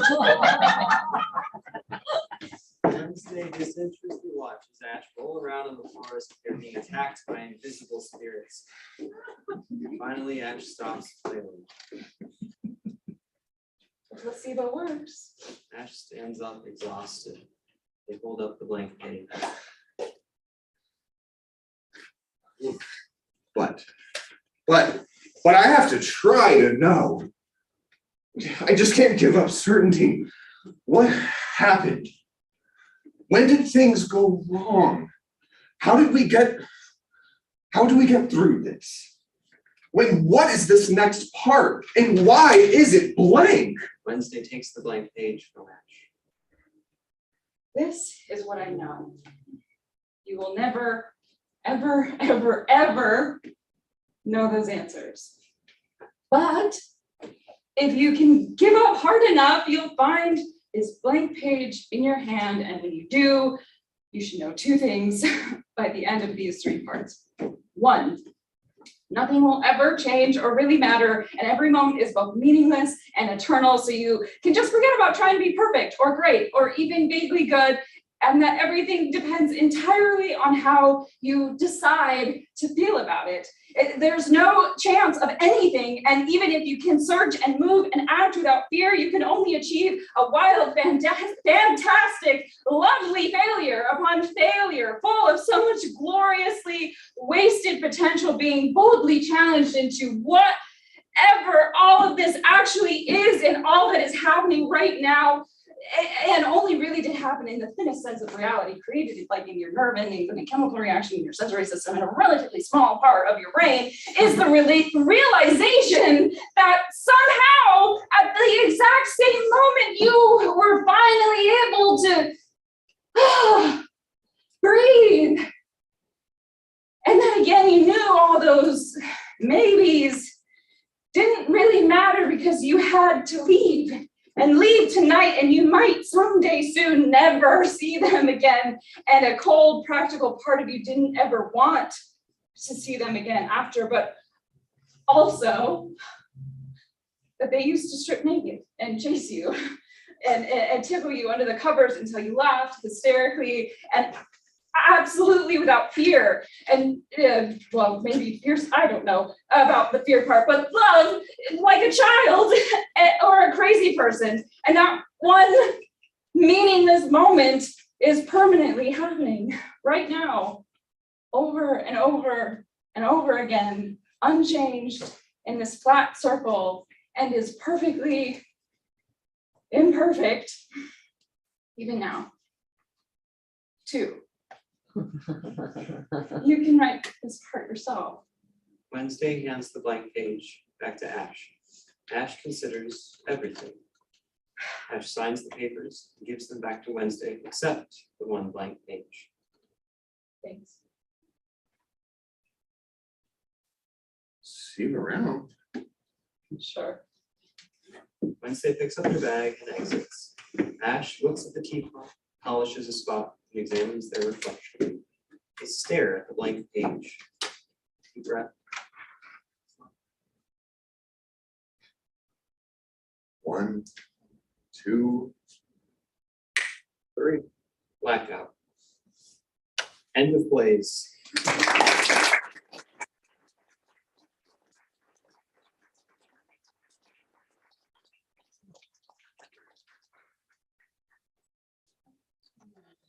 Well, thank you, everybody. Can we give a big old Thank you, applause. To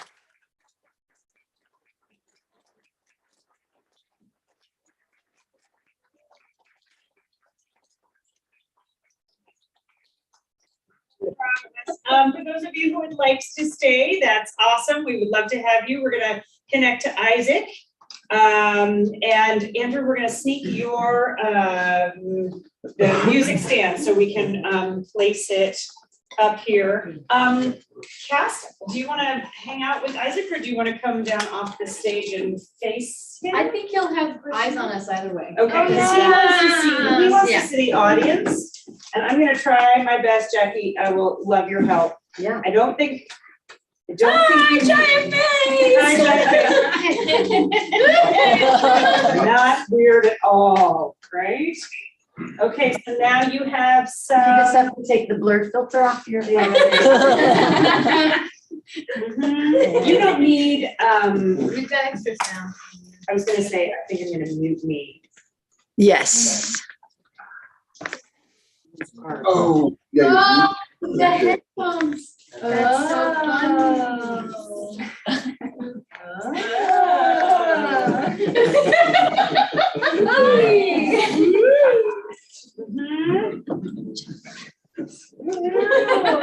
There's an audience. Yeah, is that okay? Oh, yeah, overstrain, I love it. Overstrain.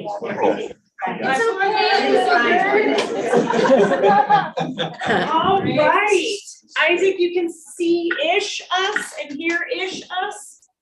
Yeah, thank you guys so much. Can we give another round of applause to these actors? Thank you so much. They had like one rehearsal and they just jumped in. Thank you guys so much. It was so wonderful and helpful. And thank you all for the audience. Isaac, can you tell the friends where you're seated right now? Oh yeah, I'm at my house in New York. In where? The attic? In New York. In Holmes, New York, which is about, you don't know where Holmes is unless you happen to be near Patterson or Pauling. It's about an hour and a half north of New York City. Excellent. So he's not in Chandler, I promise. Yes. Or maybe you are. I don't know. You've been doing this for 2 years now.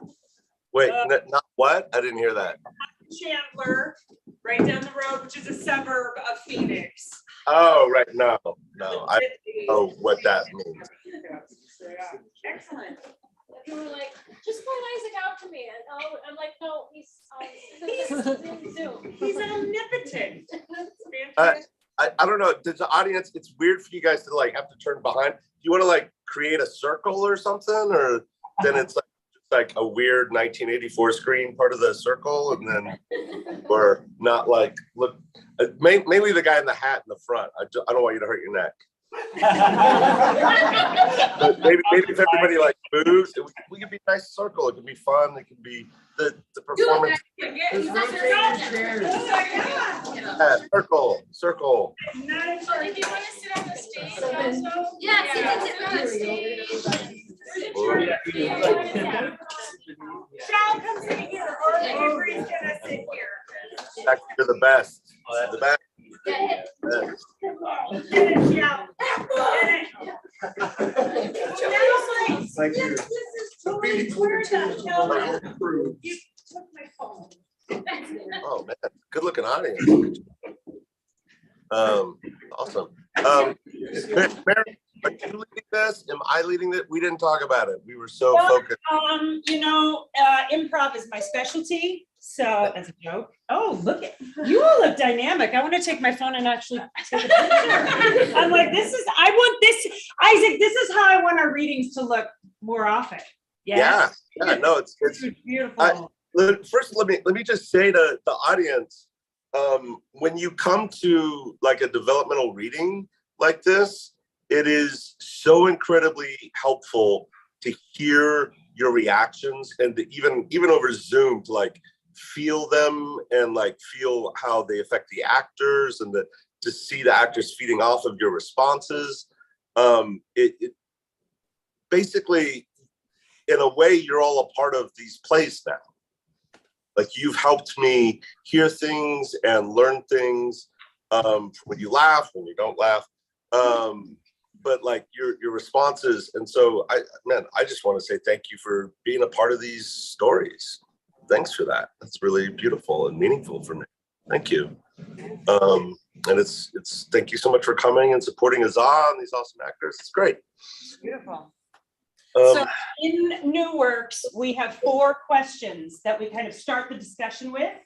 Yes, and so the first 4 questions are kind of quick and there's no wrong answers. Yes, there is like literally popcorning. It's not academia where we have to raise hands, but if there is a theme that Isaac can't hear, we may say hold and he may ask you to elaborate on that. No pressure, but pressure, welcome, yes? So the first question of the 4 that's really popular in New Works is what things, and they could be words, they could be phrases, they could be scenarios, what things stood out to you? What are you remembering from the 4 plays that you just saw? And I'll leave it up to you, pop it off. Because it's just saying, do not. Did you hear that? It was recorded instructions. What else? What stuck with you? I think the feeling in her stomach in that one where she didn't know what love was.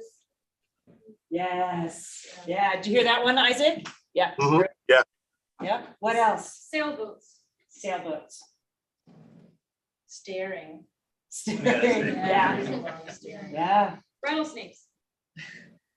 Okay. Good. What else? The void.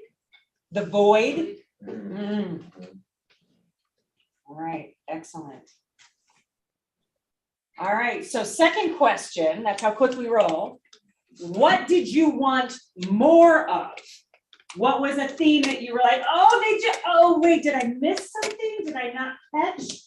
Yeah, that's helpful too for a playwright to know that maybe that's a part where we can expand, or you're just not worth expanding. I don't know, I'm kidding on that part. But what are the things that you were like, oh, that would have been fun if I had seen 3 more seconds or 30 more seconds? I could never get enough of forcing the new age shit down your throat. Like I could watch that in every single play, just like that voice of the new age self-help just like ramming itself. Like I love it. I feel it, man. I feel like I could have had 10 more minutes of the cosmonauts. Yes. Just with the Sorry, what was that? I said, I feel like I could have had 10 more minutes of the cosmonauts. Like it was so tight, but at the same time, I'm like, I could sit here and listen to this for a while. Like this is, all of it. Well, it's such great variety between the humor and the deep agonizing pain. Yeah. And it was really well pulled together.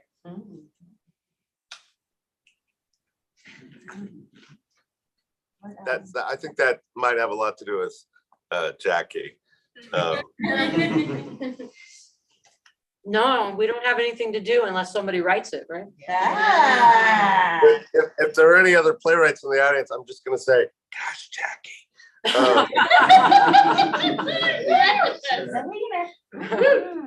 Why did Jason want to be a king so bad?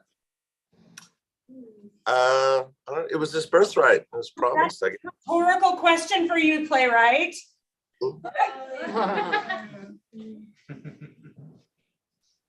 Even though it was an image that stood out to me, I was not quite grasping the metaphor of the sailboats. I was like, what is that about?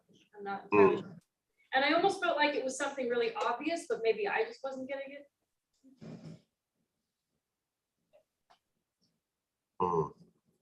Anything else?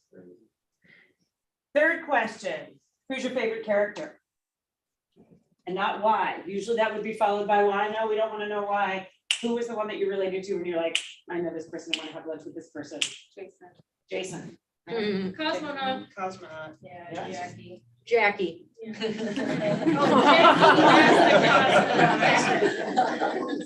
I liked Ash and Wednesday. I could have watched them go back and forth all day. Yeah. The soulless lover. I don't remember the name. Yeah. I always have tea with my soloist. That's hot. Love it, yes. Anything else? All right, and last but not least, because this can run into like the actual questions that you have for the playwright and vice versa playwright, yes? This last one is, when you leave, what are you going to be talking about with the person that you, like, if you came with someone, what are the two of you going to be talking about when you leave this space? So did you understand that last one? Yes, yes. Yeah. Yeah, I love that honesty. Yeah. Are you married? Not anymore. I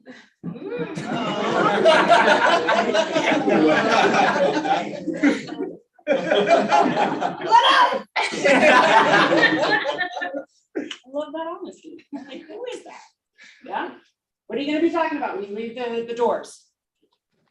The conflict of my emotions during the cosmonaut, where I'm laughing, and then just how hard it hits you, and then you're crying, and then you're laughing, and you're like, oh wow.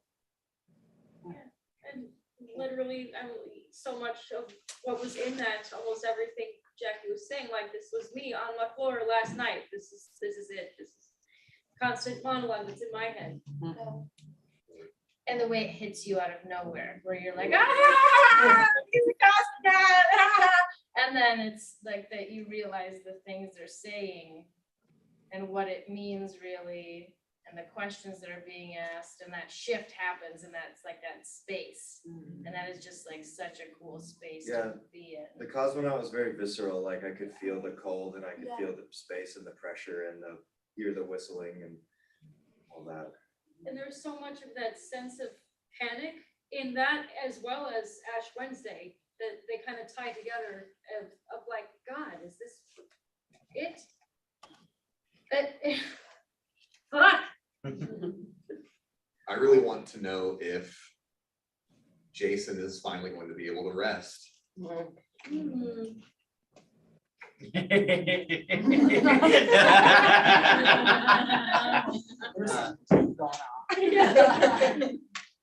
I feel like the cosmonaut is like with me in my heart now. They'll be like, in a moment like that, I'm gonna be like, the cosmonaut, just pretend, you know, like that one's gonna stay with me. Hold on. Yeah. Strap in, motherfucker. Yeah. Yep. Good. Excellent. I now kind of thinking about the whole of it, right? Yeah. Like, and kind of going back. And we did 4 out of 5. There's still one that's brewing, but yes. What is the title of the first one? The first one is Ophiology. Like, now thinking back on it and thinking of it as a whole piece, like, I'm like, what did that mean? Like, why did we start there? Oh, like, look at that sly smile. Figured that out yesterday. I didn't know. I just knew I wanted to write, a bunch of short plays in an evening. And then I yesterday figured that out. Do you want to know? I'm not supposed to answer these questions, but I will.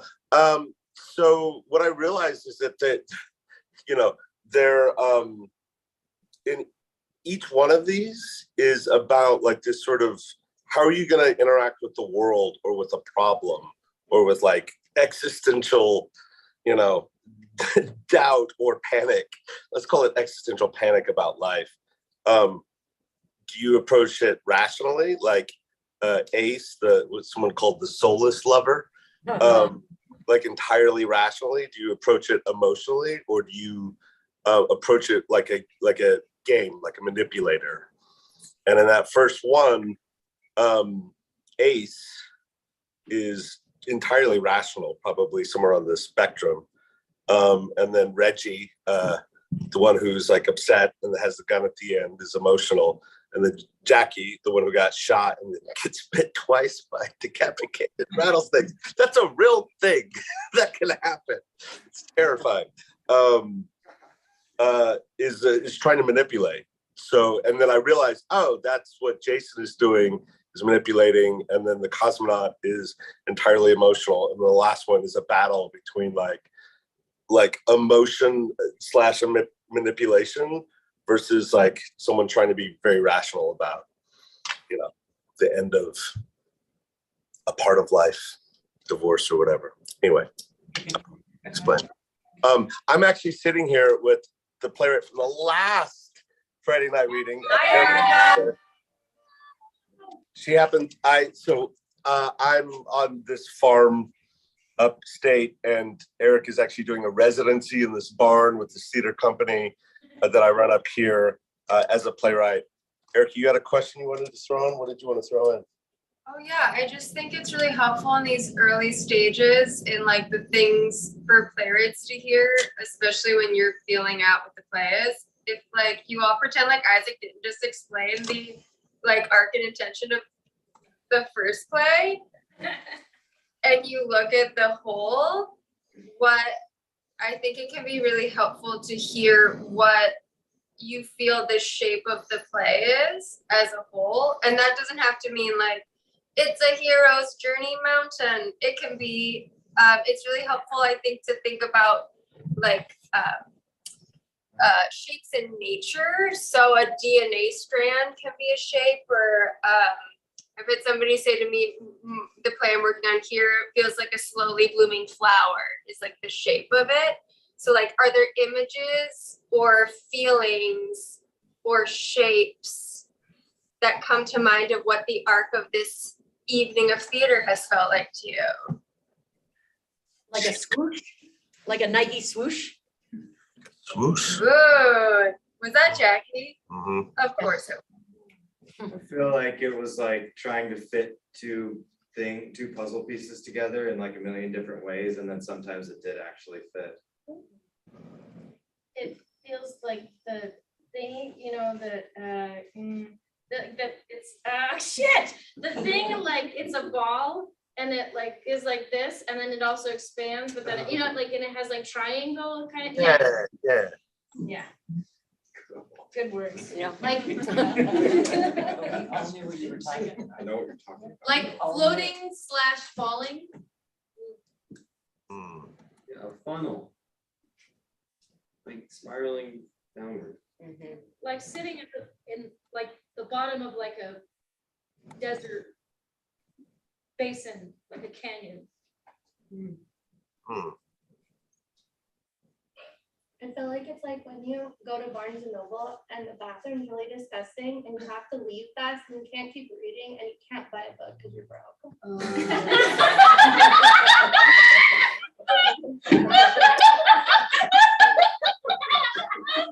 want to see these two do a scene together. That's the new title right there.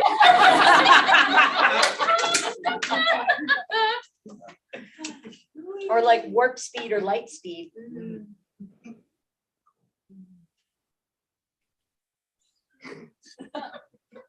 Awesome. To a Barnes and Noble bathroom. It's so disgusting, it's a shame. Awesome. Cool. Bye, Erica. You don't.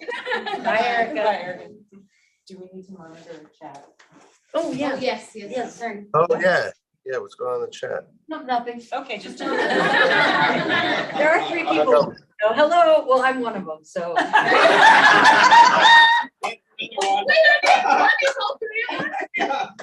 No, this is just you two. Oh, wait a minute. All of this room. All right, questions either way. That was an excellent one from Erica. Yeah. So there's Yes. something I remembered from the first one. At the end, does the character shoot a rattlesnake or Ace? I think that's intentionally left vague. We're probably not gonna get an answer to that. We're not gonna get okay. It just happens like I'm never asking another question.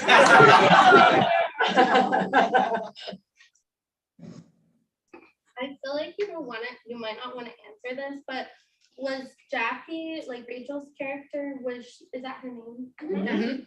Was she asking those people to kill her, or was it, because that was something that I just like within the monologue, I was like, or the part, I wasn't sure, like I was confused. Because we just jump into it so much that I was just like, what is going on? Yeah.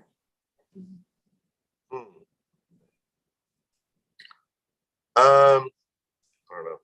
Erica, should I answer this? Don't answer. I'm not gonna answer.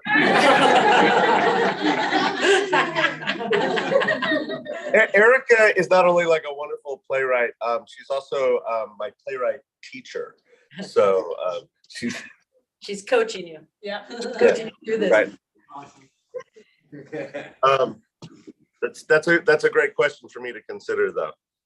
To kill her. Okay, cool. I'm still wondering about the sailboats. I'm like, was it something obvious that I just didn't catch, or? I mean, it's, yeah, what did you get from it? Nice. There you go. Yeah. Good recovery. I don't know, like my best guess, I think would have to be some kind of, that it's something between, like, very personal between them, that they have, it's like a code or of some kind, that's just, that only they know about, but I don't think that's the answer, I don't know. Is it to signify that we've just become like two ships passing in the night? Yeah. I thought it was like their ships are how they live their lives. So then when she switches out the sails, it's how they have a permanent effect on how they are.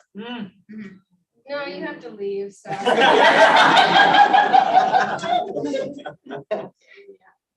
Yeah, I like that. that's what I got too. No, that Sly smiles back. So. Yeah.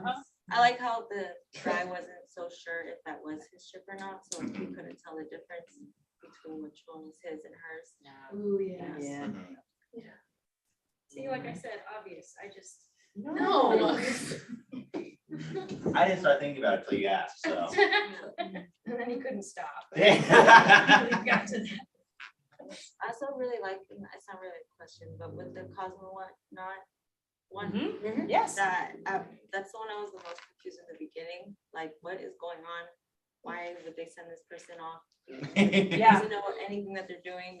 And then I like how once it all kind of came together, it hit really hard. Like, oh, nobody knows what they're doing, blah blah blah. You know. And then I like the line, this ride or this journey doesn't last forever, something like that.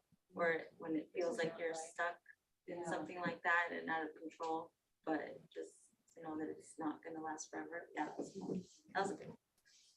I feel like if I can figure out what the metaphor for the ship is, that I could control my life. But you never will. I know, I never will. ever This is but try to yeah. control your life. Well, Wednesday tells us that at the end. I was gonna say, yeah. Yeah.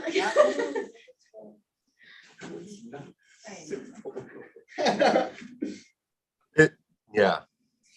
I'm not gonna explain it because Erica won't let me. Process, It's that's not. your ego. But I do have specific answers to all of your questions. If they're not landing, it doesn't matter. Isaac, I want to know, out of the 4 that we've seen, maybe even the 5 that are in this conglomeration, which is the one that you are drawn to the most? What do you keep coming back to, whether it's because you want to do more with it or because it's not finished? I want to know what draws you in. Oof.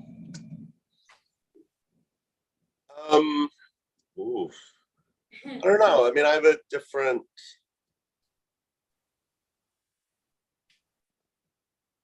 I have a different, it's sort of like attachment and feeling about all of them.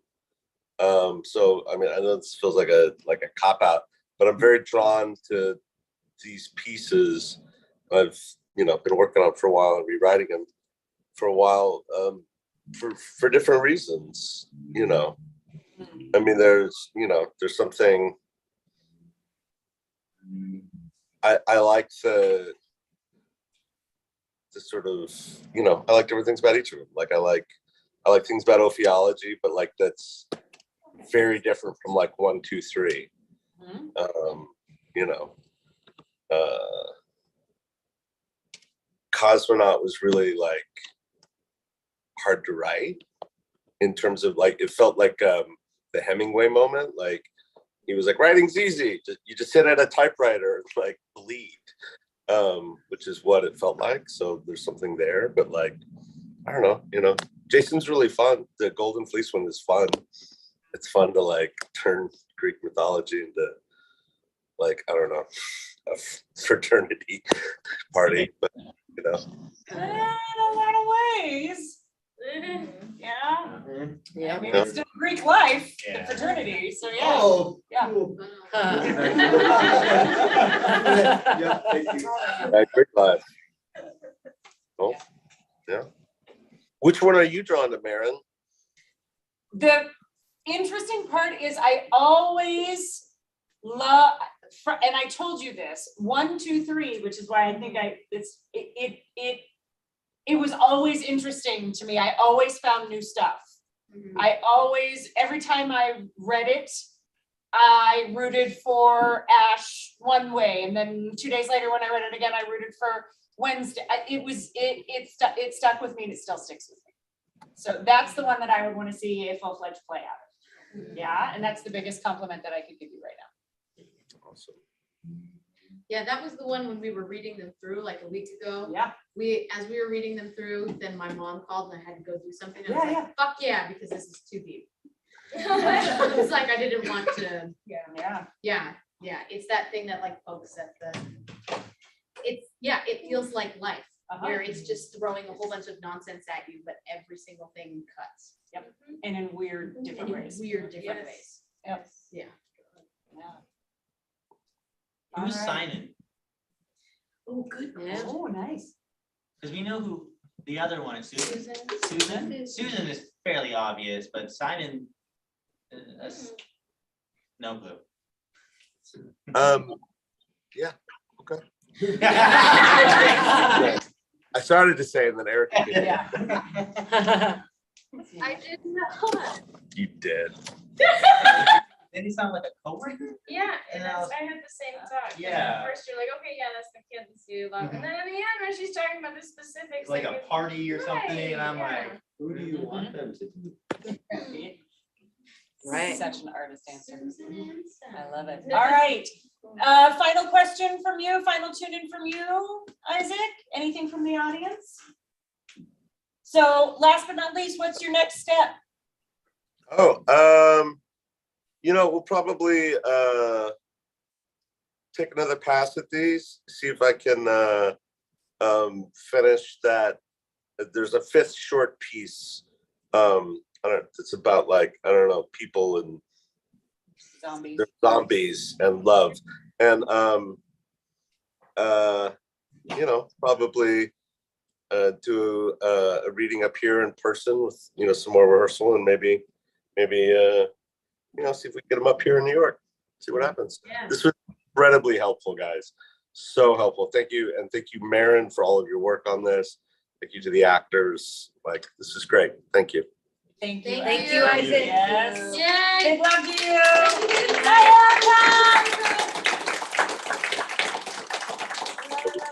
Yeah. And I hope everyone who came tonight, like, you know, come back in 2 months. We're going to have another one, which is another piece in development that'll happen in like June. Please come back. You know, there's free food, so why the fuck not? Yeah, theater and food. What else do you need?